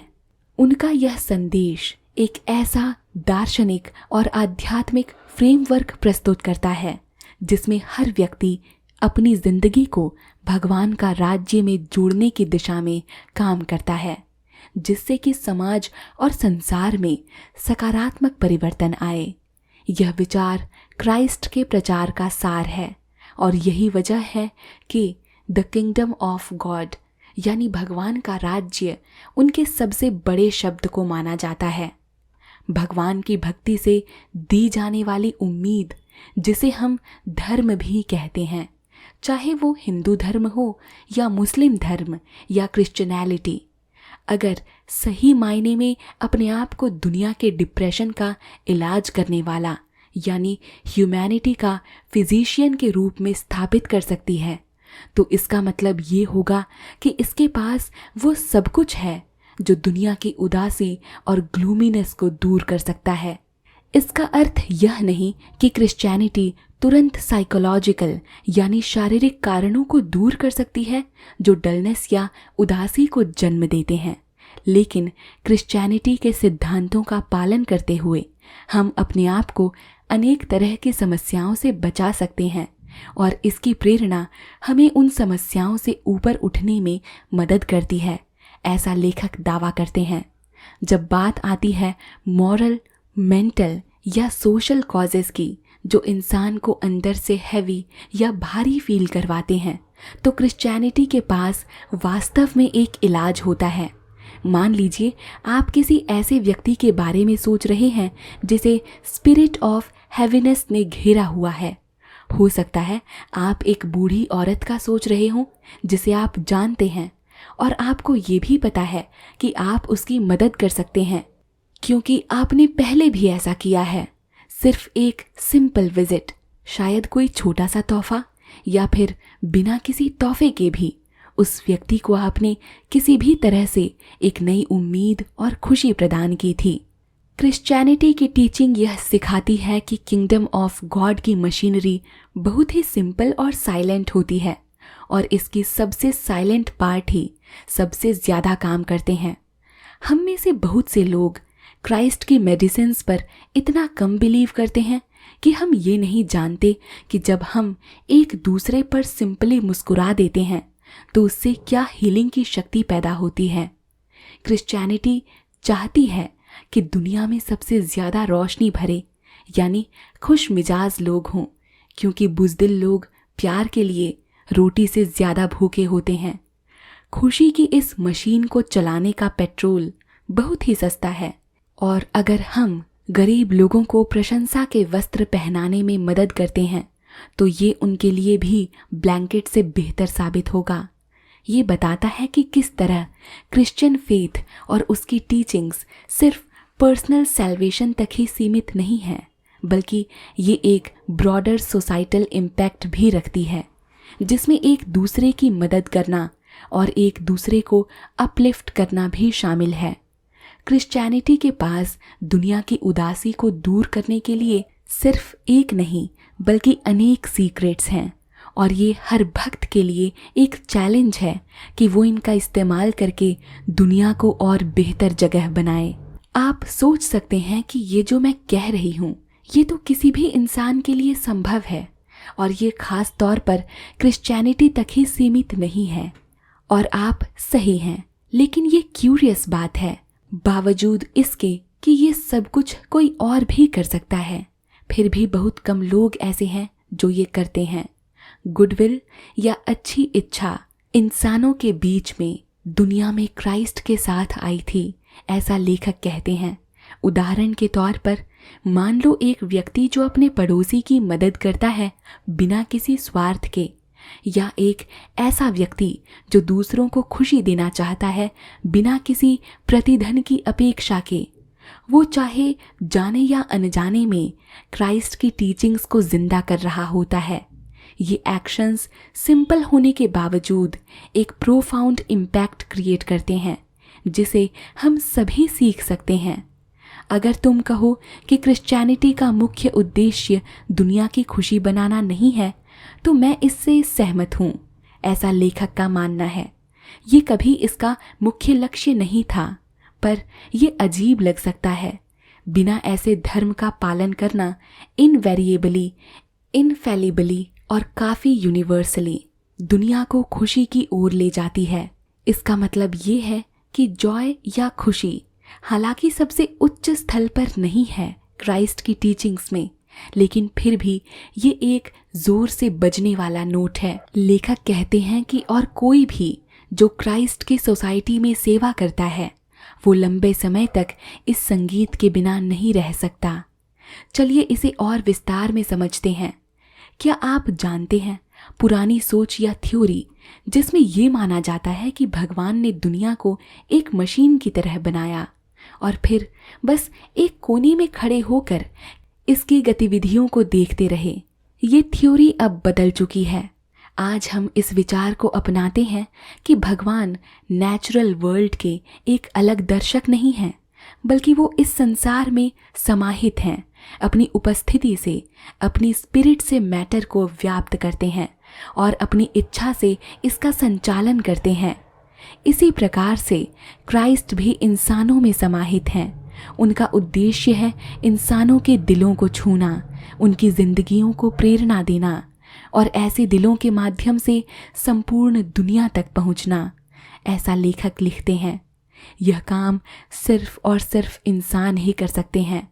इसीलिए इस डिवाइन किंगडम या भगवान के राज्य की इंसानियत और अंदर की तरफ होने की प्रक्रिया बहुत से लोगों को दिखाई नहीं देती। अक्सर हम बड़े आंदोलनों और उनके प्रचार के शोर शराबे या उनके बाहरी दिखावे जो पब्लिक आई में होता है उसके आधार पर पहचानते हैं, लेकिन भगवान के राज्य का अर्थात द किंगडम ऑफ गॉड का कोई बाहरी आवरण या रूप नहीं है। क्राइस्ट ने अपने मिशन को आगे बढ़ाने के लिए सामान्य मेथड्स जैसे तलवार, पैसा, साहित्य इत्यादि का उपयोग नहीं किया। चर्च से उन्हें ठुकरा दिया गया और स्टेट ने उन्हें सूली पर चढ़ा दिया। फिर भी उन्होंने कुछ गरीब लोगों के दिलों में अपने आइडियल्स को बोया और बिना किसी बड़ी घोषणा के दुनिया में एक क्रांति लाने की शुरुआत की। उन्होंने दोस्तों को बनाया, दुश्मनों से भी मुलाकात की, इधर उधर घूमकर अच्छाई के बीज बोए। इसके बाद जब मारे गए तो लोगों की जिंदगियों में फिर से जिए, जिनको उन्होंने सहायता प्रदान की। यह सिलसिला उनके भक्तों द्वारा भी आगे बढ़ाया गया। उन्होंने मिलना, प्रार्थना, क्राइस्ट के बारे में चर्चा करना, प्रेम और दूसरे इंसानों तक पहुंचना जारी रखा। उन्होंने काम किया और शब्दों के माध्यम से अपने रहस्य को आगे बढ़ाया। भगवान के राज्य की यह मशीनरी पूरी तरह से सामाजिक थी। यह आदेशों से नहीं बल्कि एक प्रकार के संक्रमण या इन्फ्लुएंस से चलती है, नियमों से नहीं बल्कि दोस्ती से चलती है। क्राइस्ट का संदेश था कि यानी भगवान के राज्य की शक्ति धीरे धीरे पर पक्की और व्यापक रूप से हर एक के दिल और जीवन में, समाज में फैलती जाए। यह एक साइलेंट किंतु अत्यंत शक्तिशाली प्रक्रिया थी, जो अपने आप में क्रांति का एक रूप थी, जो बिना किसी हिंसा या शोर शराबे के दुनिया को बदलने की क्षमता रखती थी। आखिर में जब हम बड़ी डिस्कवरीज और आविष्कार देखते हैं तो यह रियलाइजेशन होता है कि जो मेथड सबसे ज्यादा असरदार प्रतीत होता है वो वास्तव में संभव था। यह ज्ञान हमें एक बहुत ही मूलभूत सच्चाई की तरफ ले जाता है कि इंसानों को अगर दुनिया में कुछ मौलिक और स्थायी बदलाव लाना है तो इंसानों को ही इंसानों के बीच में रहकर उन्हें प्रभावित करना होगा। ऑर्गेनाइजेशंस, इंस्टीट्यूशंस और चर्चेस, इन सब के पास स्ट्रक्चर और फ्रेमवर्क तो होते हैं, लेकिन जब बात आती है दुनिया को एक नए विजन से भरने की तो इनकी रिजिडिटी या कड़क फ्रेमवर्क उन्हें एक सीमित दायरे में बांध कर रखती है। दुनिया में अगर कुछ सच में तरल है तो वो है इंसान, एक जैसी एंटिटी जो हर तरह से अडैप्ट हो सकती है, इवॉल्व हो सकती है और हर प्रकार की परिस्थिति से लड़ आगे बढ़ सकती है। युद्ध, धन या राजनीतिक शक्ति, ये सब क्राइस्ट के कॉज के लिए शायद एक अस्थायी विजय प्राप्त कर सकते हैं, लेकिन इन विक्टरीज में वो यूनिवर्सलिटी, सॉलिडरिटी या अमरत्व का स्वर नहीं होता। इनमें से किसी भी विक्टरी में वो डेप्थ या स्थायित्व नहीं है जो एक सदियों तक जीवित रहने वाली फिलॉसफी या मूवमेंट में होता है। दुनिया के हर कोने तक व्याप्त होने, राज्यों के गिरने और सभ्यताओं के बदलने के दौरान खड़े रहने, गिरते हुए चर्चेस और क्रम्बलिंग क्रीड्स को सरवाइव करने के लिए भगवान के किंगडम यानी कि डिवाइन रियल्म की जो मिट्टी है वो है आम आदमियों के दिल। अलग अलग लोगों ने इस किंगडम के बारे में लिखा है और अपने अपने नज़रिए से इसकी विभिन्न विशेषताओं, इसकी नैतिक महानता, इसकी यूनिवर्सलिटी, इसकी इंसानी ज़रूरतों के अनुकूल क्षमता पर प्रकाश डाला है। कुछ लेखक इसकी अद्भुत मूलभूत नई सोच पर बात करते हैं तो कुछ इसकी सफलता पर जोर देते हैं। लेकिन अगर हम सोचें तो जो चीज़ सबसे ज़्यादा चौंकाने वाली है वो है इसकी सिंप्लिसिटी, इसकी सादगी का चमत्कार। ये सादगी ही है जो इसको इतना पावरफुल बनाती है। सिंपल एक्ट्स ऑफ काइंडनेस यानी दया, बेसिक प्रिंसिपल्स ऑफ लव यानी प्रेम और ब्रदरहुड यानी भाईचारा, ये सब इतने सिंपल हैं कि इन्हें हर कोई समझ सकता है और इनका पालन कर सकता है। और फिर भी इन्हीं सिंपल चीज़ों में वो शक्ति है जो दुनिया को बदल सकती है। ये इसकी सादगी में ही निहित एक ग्रैंड विजन है जो इसको इतना विशेष बनाती है, जो इसकी सिंप्लिसिटी को असल में इतना अद्भुत और चमत्कारिक बनाती है। तो ये एक बहुत ही गहरी और विचारणीय बात है कि इंसान ही यानी हम सभी भगवान के स्पिरिट और उनके उद्देश्य को पूरा करने के एकमात्र माध्यम हैं। यह एक ऐसा विचार है जो हर एक व्यक्ति को, आपको मुझे, सबको एक व्यक्तिगत रूप से चैलेंज करता है।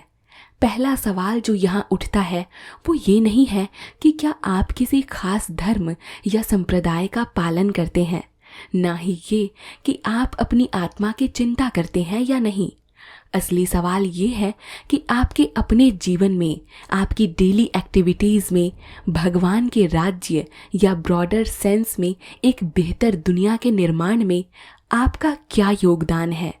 यह प्रश्न व्यक्तिगत है और इसका उत्तर भी व्यक्तिगत रूप से देना होता है। अक्सर लोग कह देते हैं मुझे धर्म में रुचि नहीं है या मैं अपनी आत्मा की चिंता नहीं करता, पर यहाँ मुद्दा यह नहीं है। यह नहीं पूछा जा रहा है कि आप किस धर्म को मानते हैं या आपके स्पिरिचुअल बिलीव्स क्या हैं। यहाँ बात हो रही है आपकी दुनिया, आपकी सोसाइटी, आपके आसपास के लोगों के लिए आप क्या कर रहे हैं। आपके एक्शंस, आपकी डेली लाइफ में आप कैसे कंट्रीब्यूट कर रहे हैं एक बेहतर कल के लिए। जब आप कहते हैं मैं इस धर्म को नहीं मानता या मैं इस डॉक्टराइन को एक्सेप्ट नहीं करता, तब भी क्राइस्ट या ब्रॉडर सेंस में एक अच्छाई की मिशन आपसे आपके विचारों या बिलीव्स नहीं, आपके एक्शंस मांगते हैं। यह दुनिया असली दुनिया है, कोई ख्वाब की दुनिया नहीं जहां सिर्फ विचार ही काफ़ी हों। इस दुनिया को एक रियल एंटिटी के रूप में ट्रीट करना, इसमें एक्ट करना, इसका हिस्सा बनना, यही मांग है। यह ज़रूरी नहीं कि आप किसी खास क्रीड या धर्म से जुड़े हैं, लेकिन यह ज़रूरी है कि आप समझ लें क्रीडलेस या बिना किसी धर्म के होने पर आप इस दुनिया को, इस समाज को किस तरह बेहतर बनाने में योगदान दे सकते हैं। ये नहीं कि आप सिर्फ अपने या अपने खास ग्रुप के साथ कैसे सही हैं, बल्कि ये कि आप इंसानियत के साथ कैसे खड़े हैं। और जितना मैं समझती हूँ, कोई भी धर्म या किसी भी रूप में इंसानियत और दयालु काम इंसानियत के साथ सबसे अधिक सामंजस्य बैठाते हैं। तो सवाल ये है कि आप इस दुनिया में जहाँ आप रहते हैं, जहाँ आप हर दिन जी रहे हैं, उसमें आप कैसे एक सकारात्मक फ़र्क ला सकते हैं। कैसे आप अपने डेली एक्शंस के थ्रू दुनिया में गुडनेस और कंपैशन स्प्रेड कर सकते हैं। यही वो जगह है जहां आपका पर्सनल स्टेक, आपका योगदान, आपका रोल सामने आता है। और यही वो पॉइंट है जहां से चेंज शुरू होता है इंडिविजुअल लेवल से। यह सच है कि क्रिश्चियनिटी या कोई भी धर्म अलग अलग तरीके से समझा और फॉलो किया जाता है। कुछ वर्जन्स इतने टाइट, टफ और पूरी तरह से धार्मिक ग्रंथों पर बेस्ड होते हैं कि वो रोज़मर्रा की ज़िंदगी और पर्सनल सोच से मैच नहीं करते। ऐसे कई वर्जन्स को समझ पाना और उनके हिसाब से जीना बहुत से प्रैक्टिकल और स्मार्ट लोगों के लिए मुश्किल और कभी कभी तो नामुमकिन भी लगता है। ये टाइट और इम्प्रैक्टिकल वर्जन्स लोगों को धर्म से दूर कर देते हैं, उन्हें अनकंफर्टेबल और आइसोलेटेड फील करवाते हैं। लेकिन यहाँ पर एक इम्पॉर्टेंट चीज़ है, जीसस क्राइस्ट, जिनके ऊपर क्रिश्चियनिटी बेस्ड है। उन्होंने खुद ही इतनी नैरो और बहुत ज़्यादा धार्मिक थ्योरी वाले अप्रोचेस का विरोध किया था। क्राइस्ट ने अपनी टीचिंग्स और लाइफ के हर एक्शन और वर्ड्स के थ्रू ऐसे नैरो व्यूज़ को क्रिटिसाइज़ किया। उनका मैसेज प्रैक्टिकल था, लोगों से कनेक्ट करना और सबको इंक्लूड करने के बारे में था। ये याद रखना महत्वपूर्ण है कि जब लोग क्रिश्चियनिटी को उसके कठोरता, नैरो माइंडनेस या इम्प्रैक्टिकलिटी के कारण त्याग देते हैं, तो वो उसी एसेंस के खिलाफ जा रहे होते हैं जिसके लिए क्राइस्ट ने प्रचार किया और जिसके लिए उन्होंने संघर्ष किया। क्राइस्ट का उद्देश्य था कि धर्म सभी तक पहुँचे, सभी को स्पर्श करे, लेकिन उन्होंने यह भी पहचाना कि जब धर्म भीड़ तक पहुँचेगा तो इसका मूल संदेश धुंधला सकता है। इसकी शिक्षाओं का गलत तरीके से फ़ायदा उठाया जा सकता है या गलत तरीके से समझा जा सकता है। यह एक जोखिम था, एक अनिवार्य जोखिम जो क्राइस्ट ने बिना किसी हिचकिचाहट के स्वीकार किया, क्योंकि उनका अल्टीमेट गोल था उनका संदेश सब तक पहुँचे। इसी कॉन्टेक्स्ट में भीड़ का अर्थ वो समूह है जो धर्म को अपनाता है, लेकिन जरूरी नहीं कि वो इसका संरक्षण करें या इसके मूल संदेश को बरकरार रखें। क्राइस्ट का उद्देश्य यह था कि उनका संदेश, उनकी शिक्षाएं हर व्यक्ति तक पहुंचे, लेकिन उन्होंने यह भी समझा कि इस प्रक्रिया में उनका असली रूप बदल सकता है, उसकी असली चमक धुंधली पड़ सकती है। इसीलिए जब हम क्रिश्चियनिटी या किसी भी धर्म को देखते हैं तो यह महत्वपूर्ण है कि हम उसके मूल संदेश को, उसके असली एसेंस को समझें और उसके संकीर्ण या अत्यधिक थियोलॉजिकल वर्जन से ग्रस्त ना हो जाएं। यह हमारा कर्तव्य है कि हम अपने धर्म को, अपने विश्वास को उसके असली, व्यवहारिक और समावेशी रूप में समझें और अपनाएं, जैसे कि क्राइस्ट ने समझाया और सिखाया। जब हम किसी धर्म को समझते हैं तो हम एक ऐसे अद्भुत समाज का हिस्सा बनते हैं जो किसी भी ईमानदार व्यक्ति के गंभीर विचार और चिंतन के लिए एक गहरा प्रभाव छोड़ता है। यह समाज किसी भी व्यक्ति के व्यक्तिगत उद्देश्यों और आकांक्षाओं को एक नया अर्थ देती है, जहां उसकी मूल भावना और दया की एक बूंद भी अपने आप में एक प्रभावशाली दावा बन जाती है। इसमें शामिल होने वाला हर व्यक्ति एक विशाल समाज का हिस्सा बनता है जो कि भगवान का राज्य कहलाया जाता है। यह राज्य, जिसे हम कॉमनवेल्थ के रूप में जानते हैं, दुनिया भर में पहला एक ऐसा समाज है जिसमें सबसे अच्छे लोग सबसे अच्छे उद्देश्यों के लिए सबसे अच्छे तरीकों से काम करते हैं। यह समाज एक ऐसी विशाल भीड़ को अपने आप में समेटे हुए है जिसे कोई गिन नहीं सकता, जिसका कार्य क्षेत्र दुनिया के हर कोने को अपनाता है और जिसका उद्देश्य मानवता की सबसे गहरी ज़रूरतों से जुड़ा हुआ है। इस समाज की सुंदरता यह है कि यहाँ एक सामाजिक भाईचारा एग्जिस्ट करता है जो ईश्वर के सानिध्य को स्वीकार करता है। यह दुनिया के लिए एक प्रकाश की मूर्ति बन गई है, बिना किसी दर्शन या राजनीति के। यह समाज सभी महान कानूनों का इनक्यूबेटर है, जिसमें एवोल्यूशन और पर्वत पर दिए गए उपदेश जैसे मूल सिद्धांत शामिल हैं। यह कॉमनवेल्थ यद्यपि किसी संपत्ति को नहीं रखता, फिर भी धन को बांटने का एक माध्यम बनता है। इसका इतिहास, इसकी मीटिंग्स या इसके मेंबर्स की कोई फिक्स्ड सूची नहीं होती, क्योंकि इसके मूल में जो वास्तविकता है वो किसी भी कन्वेंशनल स्ट्रक्चर से परे है। इसका प्रवेश शुल्क कुछ नहीं है। इसकी मेंबरशिप फी आपके पास जो कुछ भी है वो है। इसका असली कानून वफादारी है और इसका मूल संदेश प्रेम है। इस समाज का सबसे महान संदेश यह है कि जो कोई अपनी जिंदगी मेरे लिए खो देगा वो इसे पाएगा। यह सिखाता है कि अपनी जिंदगी को अर्थपूर्ण बनाने का रास्ता अपने आप को दूसरों के लिए समर्पित करना है, अपने आप को उन उद्देश्यों के लिए समर्पित करना है जो सबसे अच्छे हैं, और इस तरह से अपनी असली जिंदगी को, अपनी सच्ची पहचान को पाना है। इस तरह धर्म व्यक्ति को एक ऐसे अद्भुत और महान समाज का हिस्सा बनने का अवसर देता है जिसमें सबसे अच्छे लोग सबसे अच्छे उद्देश्यों के लिए सबसे अच्छे तरीकों से काम करते हैं, और जहां हर कोई एक दूसरे के लिए प्रेम और वफादारी के बंधन में बंधा हुआ है। जब हम बात करते हैं दूसरे जीवन या परलोक की, तो हम अक्सर अपने सामने एक रहस्यमयी कर्टेन को पाएंगे जिसका उत्तर या तो अभी तक प्रकट नहीं हुआ है या फिर हमारे समझ से परे है। मगर जब हम इस छोटी सी दुनिया और इन मनुष्यों की क्षमताओं की बात करते हैं तो एक चीज़ बेहद स्पष्ट है। इस व्यक्तित्व, इस समय और इस संसार में भगवान के राज्य में सदस्यता, यानी कि हर धर्म के मूल सिद्धांतों का अनुसरण मानव जीवन को एक अनुपम और अद्भुत दिशा प्रदान करता है। इस दुनिया में जहां रहस्य और अनिश्चितता हमें घेर लेते हैं, भगवान का राज्य हमें एक ऐसी जिंदगी जीने का मार्ग प्रदान करता है जो न केवल हमारे व्यक्तित्व को पूर्णता प्रदान करता है, बल्कि हमें एक उद्देश्य से भरा, समृद्ध और मीनिंगफुल एग्जिस्टेंस की ओर ले जाता है। ये विचार कि हम एक अद्भुत काम, एक दिव्य जीवन को जीने के लिए प्रीडेस्टिन्ड हैं, हमारे एग्जिस्टेंस को एक नई ऊंचाई प्रदान करते हैं।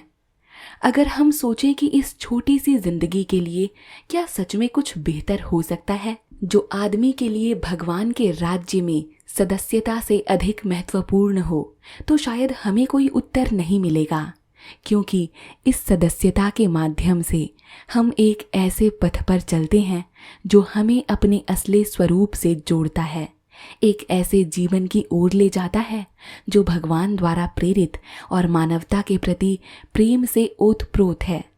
तो अगर आपके पास कोई ऐसा मार्ग या दर्शन या फिलॉसफी है जो इससे बेहतर हो, जो आपको एक और अधिक मीनिंगफुल और फुलफिल्ड एग्जिस्टेंस की ओर ले जाए, तो ज़रूर उसके लिए जिएं। मगर अगर कुछ ऐसा भी नहीं है, तो फिर भगवान के नाम पर और मानवता के नाम पर यह समय है कि हम भगवान की योजना यानी कि उसकी शिक्षा और उसके जीवन दर्शन को अपने जीवन में उतारने का प्रयास करें। यह सिर्फ एक नैतिक या आध्यात्मिक दिशा नहीं है, बल्कि एक व्यावहारिक मार्गदर्शन भी है जो हमें सिखाती है कि किस तरह से हम अपने जीवन को और अधिक समृद्ध, प्रेम से भरा हुआ और उद्देश्यपूर्ण बना सकते हैं। दोस्तों, अब हम बात करेंगे सेंट जॉन के एक विजन के बारे में, जिसमें उन्होंने ऐसे शहर की कल्पना की जहां कोई मंदिर जॉन के एक विजन के बारे में जिसमें उन्होंने ऐसे शहर की कल्पना की जहां कोई मंदिर, मस्जिद या चर्च नहीं था। दोस्तों, जैसा कि आप जानते हैं कि शहरों का महत्व इसीलिए है क्योंकि वो दुनिया को आकार देते हैं। शहर गांव को, गांव देश को। अगर आप एक अच्छा शहर बना लेते हैं तो आप दुनिया को आकार देते हैं। लेकिन शहर ना सिर्फ लोगों को बनाते हैं, बल्कि लोग भी शहरों को बनाते हैं। हमारी सामाजिक क्वालिटी, हमारे बच्चों की मोरालिटी, धर्म का संभव होना या ना होना, ये सब शहर पर निर्भर करते हैं। जब क्रिश्चियनिटी शहरों की देखभाल में अपना पूरा योगदान देती है, तभी भगवान का राज्य पृथ्वी पर साक्षात हो सकता है। क्रिश्चियनिटी का असली उद्देश्य एक ऐसे शहर को स्थापित करना है जो भगवान का शहर होगा, जहां हर नागरिक जो चाहे वो कितना भी बड़ा हो या छोटा, क्राइस्ट की भावना में जिएगा। इस शहर में धर्म चर्च के बाहर भी नजर आना चाहिए, हर गली, घर, कामकाजी जगह पर। ऐसे शहर से ही दुनिया का कल्याण संभव है, ऐसा लेखक का मानना है। जॉन एक सेंट थे जिन्होंने अपने सपने में ऐसे ही एक शहर को देखा था, एक नई सिटी को। आज हम इसे एक महान कविता के रूप में देखते हैं, लेकिन ये जॉन के लिए उसका अपना शहर, उसका लंदन था। उसने एक सुधारित नई सिटी का सपना देखा, जैसे आज हम एक नए सुधरे हुए लंदन या किसी भी बड़े शहर के सपने देखते हैं। इस दृश्य को हमें एक ट्रांसफॉर्म्ड शहर के रूप में देखना चाहिए, जहां हमारे अपने शहरों को क्रिश्चियनिटी की शक्ति से स्वर्ग की तरह बदल दिया जाएगा। ऐसा लेखक अपनी पुस्तक में लिखते हैं। इस विचार को एक स्वप्न में डुबो कर नहीं, बल्कि एक वास्तविक रूपांतरण के रूप में देखना चाहिए, जहां हमारे शहरों को उनकी सभी समस्याओं के साथ एक दिन धीरे धीरे भगवान के शहरों में बदल दिया जाएगा।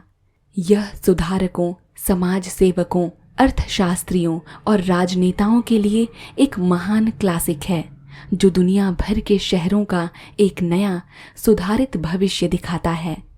यह शहर फिर जॉन ने देखा, वही है आपका शहर जहां आप रहते हैं। इसका मतलब है कि जो शहर हम देखते हैं या जिनमें रहते हैं, उनको हम अपने एफर्ट से स्वर्ग जैसा बनाने की ताकत रखते हैं।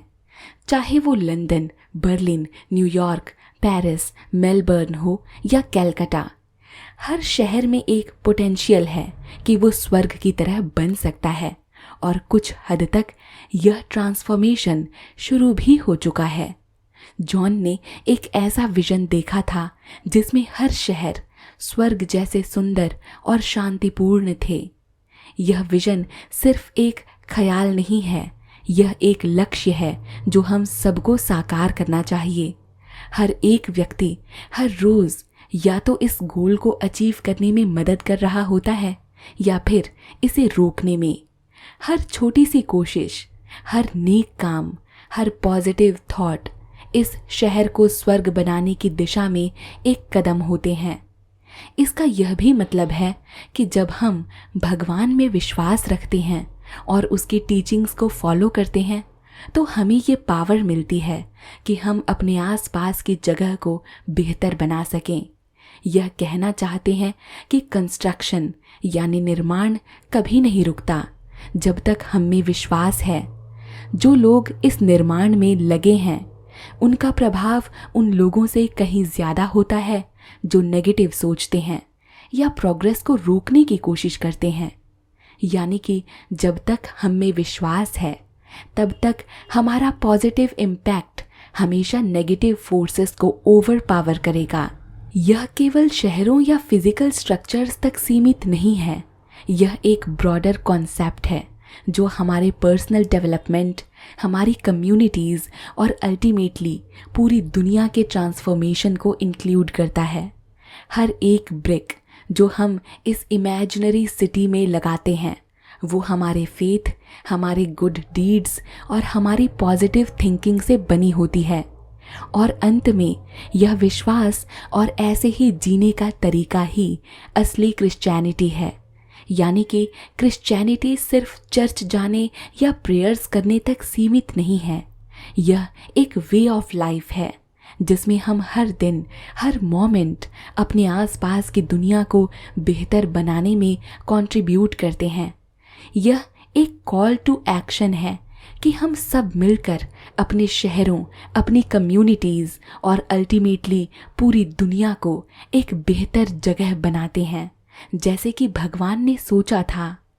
यह हिस्सा बताता है कि जॉन का प्रोजेक्ट यानी शहरों को स्वर्ग जैसा बनाने का सपना उन लोगों के लिए पागलपन लग सकता है जो विश्वास नहीं करते या नास्तिक हैं, लेकिन जॉन के लिए जो डीपली स्पिरिचुअल या रिलीजियस थे यह आइडिया बहुत ही क्लियर और ज़रूरी था। उनके लिए यह बिल्कुल तय था कि ऐसा होगा क्योंकि उन्होंने अपने विजन में यह देखा था और उनका बिलीफ था कि क्राइस्ट यानी ईसा मसीह दुनिया में रोशनी का प्रकाश हैं। जॉन का मानना था कि क्राइस्ट का होना और उनका मैसेज दुनिया को रोशनी देता है और यही प्रकाश हर जगह, खासकर शहरों पर फैलना चाहिए। इसी कॉन्टेक्स्ट में प्रकाश का मतलब सिर्फ लिटरल लाइट नहीं है बल्कि एक तरह का मेटाफोरिकल या सिंबॉलिक लाइट है जो अच्छाई, सच्चाई और पॉजिटिव चेंजेस की तरफ इशारा करता है। तब ये चीज़ें हमें अजीब लगती हैं। हम भूल जाते हैं कि अगर हम जॉन की तरह डीपली स्पिरिचुअल एक्सपीरियंसेस से गुजरे होते तो शायद हम भी उसकी तरह सोचते। यह हमें याद दिलाती है कि कुछ लोगों के लिए जो डीपली स्पिरिचुअल या रिलीजियस बिलीव्स रखते हैं उनका पर्सपेक्टिव और उनकी बिलीव्स, उनके एक्सपीरियंसेस और उनकी अंडरस्टैंडिंग ऑफ स्पिरिचुअलिटी और रिलीजन पर बेस्ड होती हैं। जॉन का विजन या प्रोजेक्ट जो दुनिया को बेहतर बनाने के लिए एक स्पिरिचुअल या रिलीजियस अप्रोच है उन लोगों के लिए मीनिंगफुल और ज़रूरी है जो स्पिरिचुअल या रिलीजियस बिलीफ्स को डीपली समझते हैं और मानते हैं। और क्राइस्ट को दुनिया का प्रकाश मानकर ये विजन और भी ज़्यादा मीनिंगफुल हो जाता है क्योंकि यह सजेस्ट करता है कि पॉजिटिव चेंज और बेटरमेंट पॉसिबल है through the guidance and inspiration from Christ और स्पिरिचुअल बिलीव्स। यह प्रकाश जॉन ने देखा जो हर जगह गिरेगा, विशेष रूप से शहरों पर। यह अप्रतिरोध्य और अनश्वर था, कोई अंधेरा इसके सामने टिक नहीं सकता था। दुनिया का एक एक शहर अपनी रात को छोड़ देंगे एक एक कमरा, एक एक घर, एक एक गली बदल जाएगी। जो कुछ भी घृणा या झूठ का काम करते हैं वो गायब हो जाएंगे। पाप, पीड़ा, दुख चुपचाप चले जाएंगे। जॉन ने देखा था कि एक डिवाइन लाइट या प्रकाश जो कि क्राइस्ट का प्रतीक है, पूरी दुनिया पर, खास तौर पर शहरों पर फैलेगा। यह प्रकाश इतना शक्तिशाली है कि किसी भी तरह के अंधेरे या नेगेटिविटी इसके सामने टिक नहीं पाएंगे।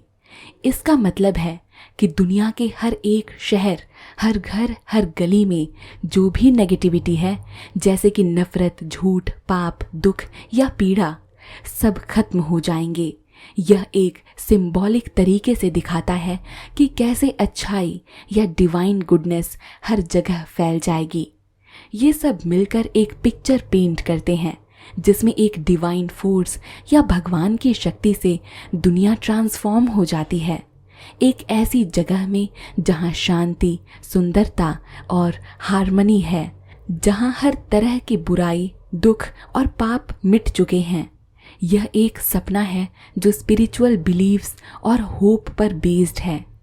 एक दिन ह्यूमैनिटी एक ऐसे फेज में पहुंचेगी जहां पीस, लव और हार्मनी डोमिनेट होंगे। आज दुनिया के शहरों को देखो, अपने शहर को देखो, नगर, गांव, घर और भविष्यवाणी करो। भगवान का राज्य इस दुनिया में जरूर आएगा। भगवान की इच्छा इस धरती पर जरूर होगी जैसे स्वर्ग में होती है। क्या यह एक व्यवहारिक तरीका नहीं है इसे रियलाइज करने का? दोस्तों, मानव जीवन में एक अनंत, यह एक ऐसी इच्छा है जो हर एक व्यक्ति के दिल में कहीं न कहीं मौजूद होती है। हर कोई किसी न किसी रूप में अपने आप को बेहतर बनाने की दिशा में कदम बढ़ाना चाहता है। यह प्रक्रिया, अपने आप को सुधारने की इच्छा, मनुष्यता के इतिहास की जितनी पुरानी है। इस इच्छा के मूल में यह है कि अगर कोई व्यक्ति को बेहतर बनने का एक मौका मिलता है तो बहुत से लोग अपना सब कुछ दांव पर लगा देंगे इस अवसर को पाने के लिए। यहाँ बेहतर बनने का मतलब है अपने चरित्र को, अपने व्यक्तित्व को और अपनी सोच को उच्च स्तरीय बनाने की दिशा में काम करना। मैं यहाँ पर एक प्रपोजल या प्रस्ताव रखती हूँ। यह प्रस्ताव यह कहना चाहता है कि बिना किसी जादुई बदलाव के एक इंसान अपने आप को सुधार सकता है। यह एक ऐसी प्रक्रिया है जो सही परिस्थितियों में उतनी ही स्वाभाविक है जितनी एक फूल का खिलना। इस दुनिया में अगर हम इस गोल को अचीव करने के लिए सही टूल्स या साधन नहीं रखते तो शायद हमने जिंदगी के सबसे बड़े दान को इग्नोर कर दिया है।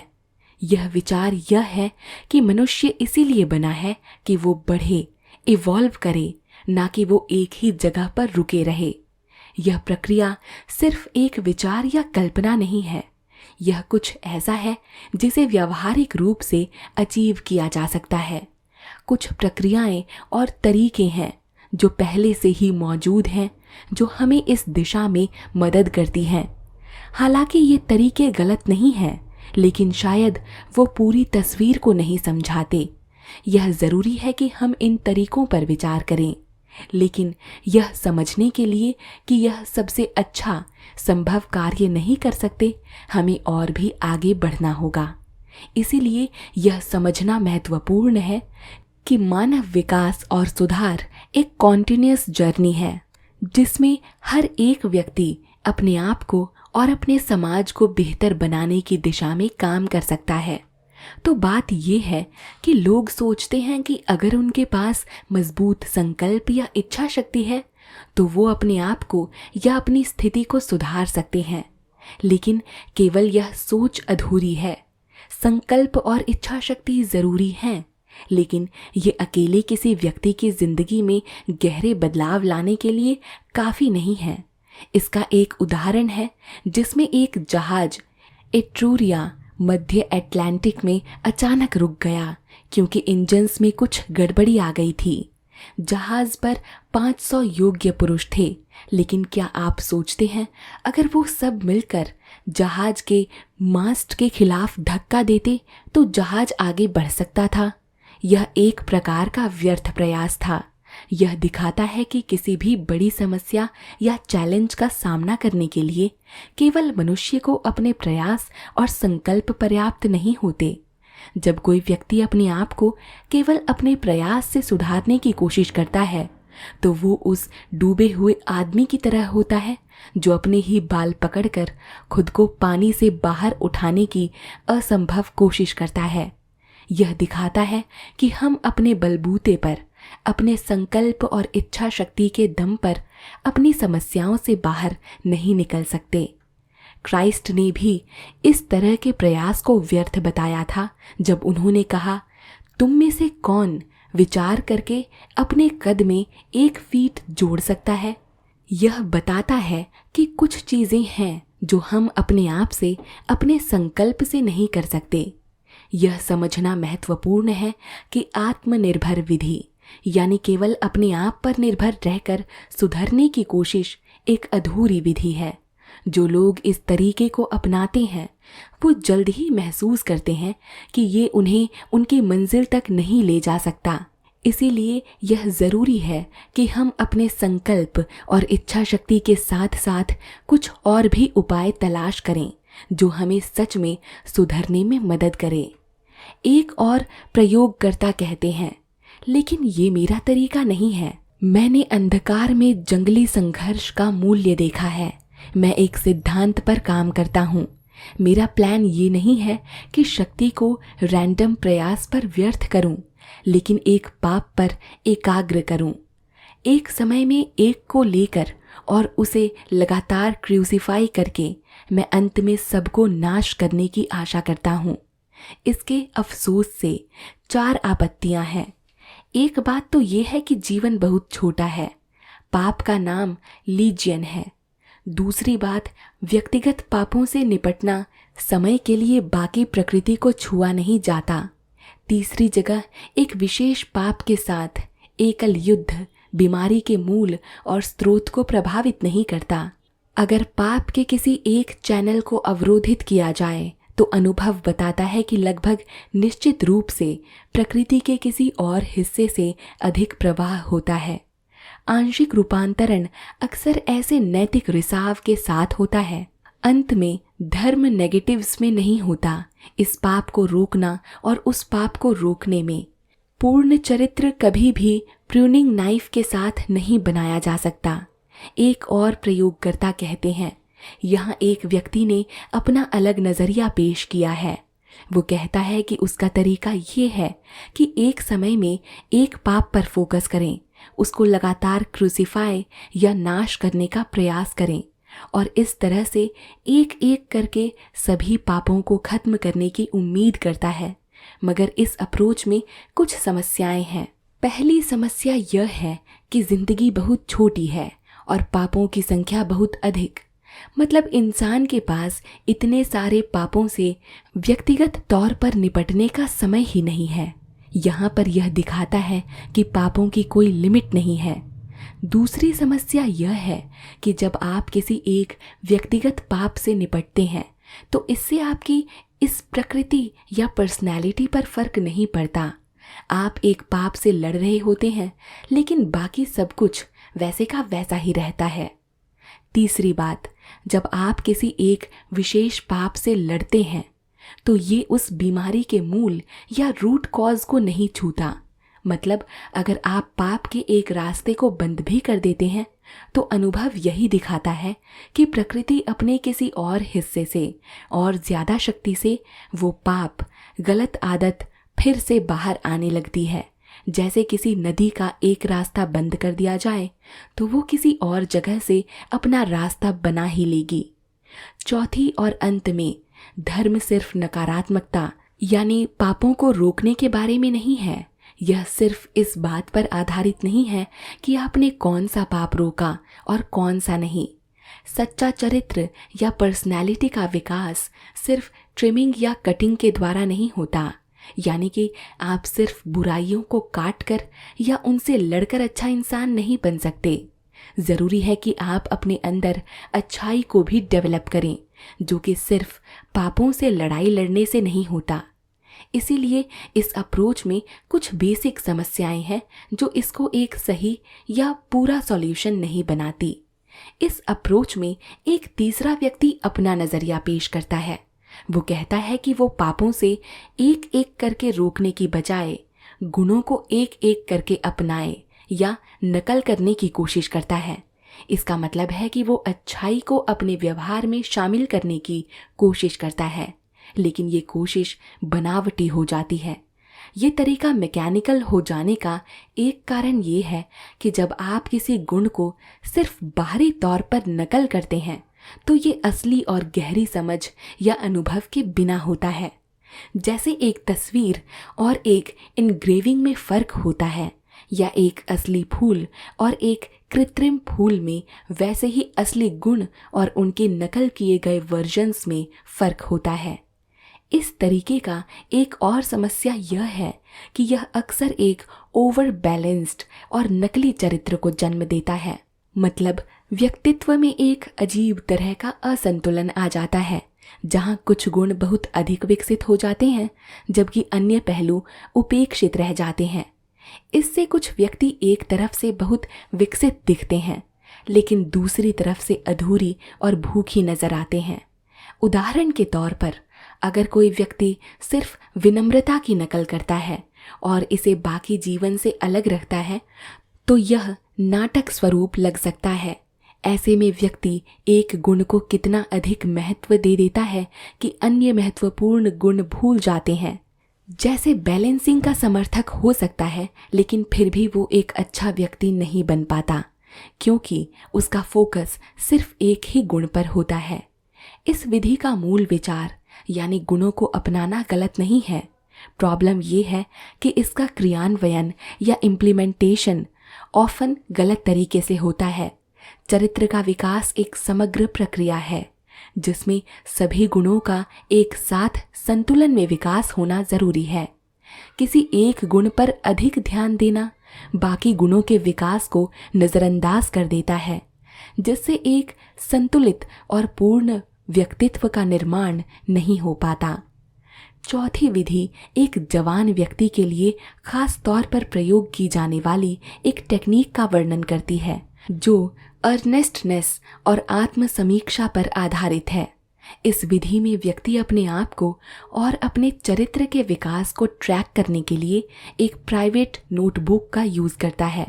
नोटबुक में सप्ताह के दिनों के अलग अलग कॉलम्स होते हैं और हर कॉलम में अलग अलग गुणों के लिए स्थान होता है जहां व्यक्ति अपने प्रदर्शन को मार्क कर सकता है। यह प्रक्रिया बेंजामिन फ्रैंकलिन द्वारा पॉपुलर की गई थी, जो अपने आप को सुधारने और अपने चरित्र को निखारने के लिए इस तरह के एक सिस्टम का यूज करते थे। फ्रैंकलिन ने अपने जीवन में कई गुणों की एक लिस्ट बनाई थी और फिर हर दिन अपने आप को उन गुणों के अनुसार मूल्यांकन करते थे, देखते थे कि वो कितना अच्छा या बुरा परफॉर्म करते हैं। लेकिन यह विधि भले ही अच्छे इरादे से शुरू की गई हो, अक्सर सफलता में कम होती है। इसका कारण यह है कि व्यक्ति समय के साथ नियमों को भूल जाता है या उसका पालन करना बंद कर देता है। यह विधि अपने आप में गलत नहीं है, लेकिन इसका असर लिमिटेड होता है क्योंकि यह व्यक्ति पर निर्भर करता है कि वो कितना डिसिप्लिन्ड है और कितनी देर तक इस प्रक्रिया को जारी रख सकता है। यह तरीका व्यक्तिगत विकास और सेल्फ इम्प्रूवमेंट के लिए एक स्ट्रक्चर्ड अप्रोच प्रोवाइड करता है, लेकिन इसकी असली चुनौती ये है कि इसमें कंसिस्टेंसी और लगातार प्रयास की ज़रूरत होती है। बहुत से लोग शुरुआत तो बहुत उत्साह के साथ करते हैं, लेकिन समय के साथ रोज़मर्रा की व्यस्तताओं और डिस्ट्रैक्शंस के कारण वो इस प्रक्रिया को निभाने में असमर्थ हो जाते हैं। इसीलिए ये विधि जब तक व्यक्ति इसमें लगातार और डिसिप्लिन्ड तरीके से लगातार यानी कंसिस्टेंट नहीं रहता, तब तक इसका लॉन्ग टर्म में कोई सिग्निफिकेंट इम्पैक्ट नहीं होता।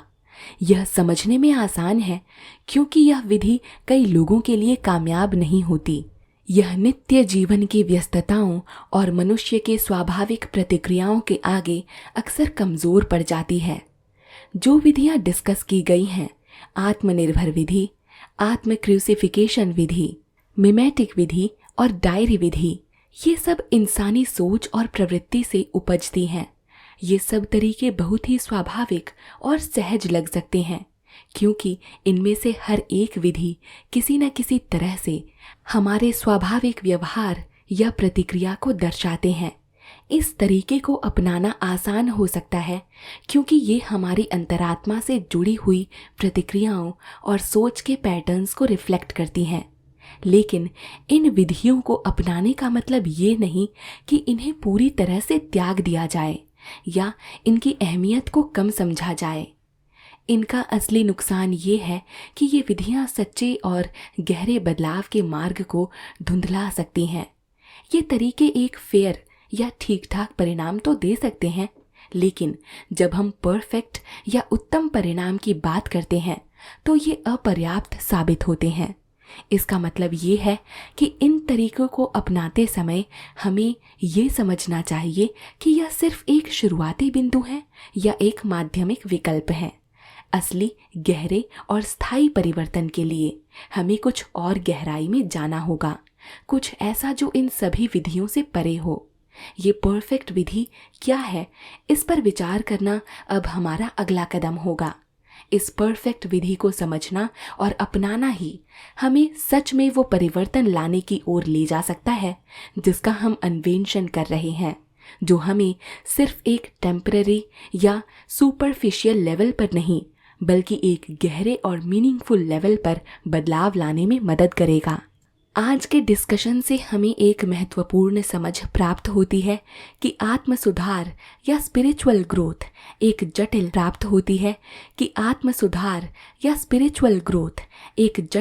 और व्यक्तिगत यात्रा है जो किसी एक सामान्य फॉर्मूला या विधि से परिभाषित या सीमित नहीं की जा सकती।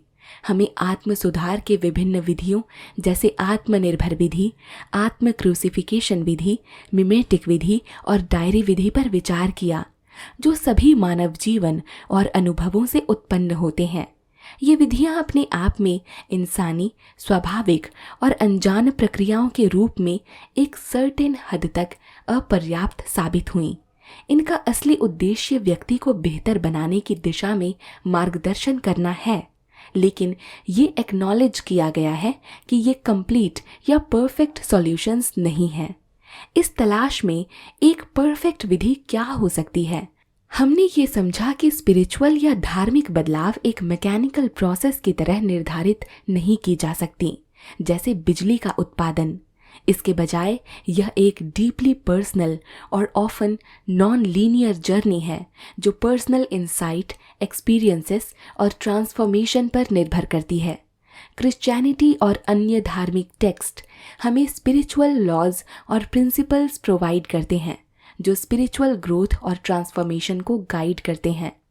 लेकिन यह भी समझा गया है कि ये लॉज और प्रिंसिपल्स हर व्यक्ति के लिए अलग तरह से काम करते हैं, क्योंकि हर एक की स्पिरिचुअल जर्नी यूनिक होती है। विशेष रूप से न्यू टेस्टामेंट और अन्य स्पिरिचुअल टेक्स्ट बताते हैं कि ट्रांसफॉर्मेशन अक्सर एक पैसिव प्रोसेस होता है। हम बदले जाते हैं, हम अपने आप को नहीं बदलते। यह ट्रांसफॉर्मेशन एक्सटर्नल शक्ति जैसे कि डिवाइन ग्रेस या हायर पावर से प्रभावित होती है। ये अंडरस्टैंडिंग ये दर्शाती है कि स्पिरिचुअल या कैरेक्टर ट्रांसफॉर्मेशन किसी फिक्स्ड या मैकेनिकल फॉर्मूला के थ्रू नहीं, बल्कि एक डीपली पर्सनल और ऑन गोइंग प्रयास पर निर्भर करता है। इस प्रकार यह समझना महत्वपूर्ण है कि स्पिरिचुअल ग्रोथ या कैरेक्टर ट्रांसफॉर्मेशन एक स्ट्रेट फॉरवर्ड या यूनिवर्सल प्रोसेस नहीं है, बल्कि ये एक कॉम्प्लेक्स, डीपली पर्सनल और ऑन गोइंग जर्नी है। यह जर्नी हर व्यक्ति के लिए यूनिक है और इसमें पर्सनल एफर्ट और डिवाइन ग्रेस दोनों का महत्व है। यह समझ हमें यह सिखाती है कि स्पिरिचुअल डेवलपमेंट की दिशा में हमारी यात्रा को हमें स्वीकार करना चाहिए as a deeply individual and evolving path, जिसमें हर एक स्टेप अपने आप में एक नया अवसर प्रस्तुत करता है towards deeper understanding and transformation. तो दोस्तों, आज के हमारे विचार विमर्श से एक सुंदर समझ बनाई गई है हमने देखा कि आत्म सुधार या स्पिरिचुअल ग्रोथ एक ऐसी यात्रा है जो सीधे रास्ते पर नहीं चलती। यह रास्ता कभी सीधा नहीं होता। इसमें मोड़ भी हैं, चढ़ाई भी है और कभी कभी रुकावट भी। लेकिन यही तो इस यात्रा की सुंदरता है।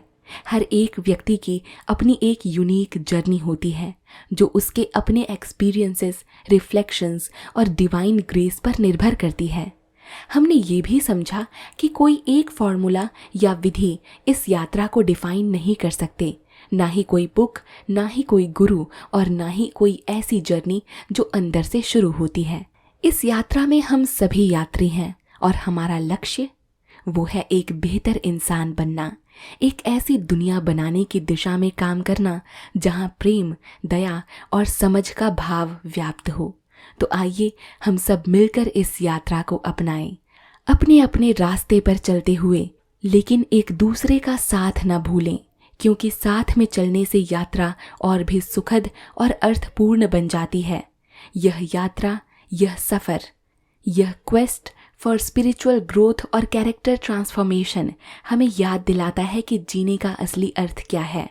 यह हमें बताता है कि चेंज पॉसिबल है, ट्रांसफॉर्मेशन पॉसिबल है, अगर हम अपने दिल और आत्मा को उस जर्नी के लिए खोल दें। तो चलिए अपने अपने रास्तों पर चलते हैं, लेकिन एक दूसरे की मदद करने के लिए हमेशा तैयार रहते हैं और हमेशा याद रखते हैं कि हम सब इस यात्रा में एक दूसरे के साथी हैं। धन्यवाद कि आपने इस यात्रा में मुझे अपना साथी बनाया। आइए हम सब मिलकर इस दुनिया को एक बेहतर जगह बनाएं, एक कदम, एक व्यक्ति, एक समय पर। आशा करती हूँ दोस्तों कि आपको यह किताब the greatest thing in the world पसंद आई होगी। इस किताब को अपना कीमती समय देने के लिए आपका दिल से ढेर सारा धन्यवाद। हमेशा मुस्कुराते रहिए, स्वस्थ रहिए और अब गर्मी का समय आ गया है तो पानी भी पीते रहिए। मिलूंगी आपसे एक और बेहतरीन किताब के साथ। तब तक के लिए धन्यवाद। नमस्कार।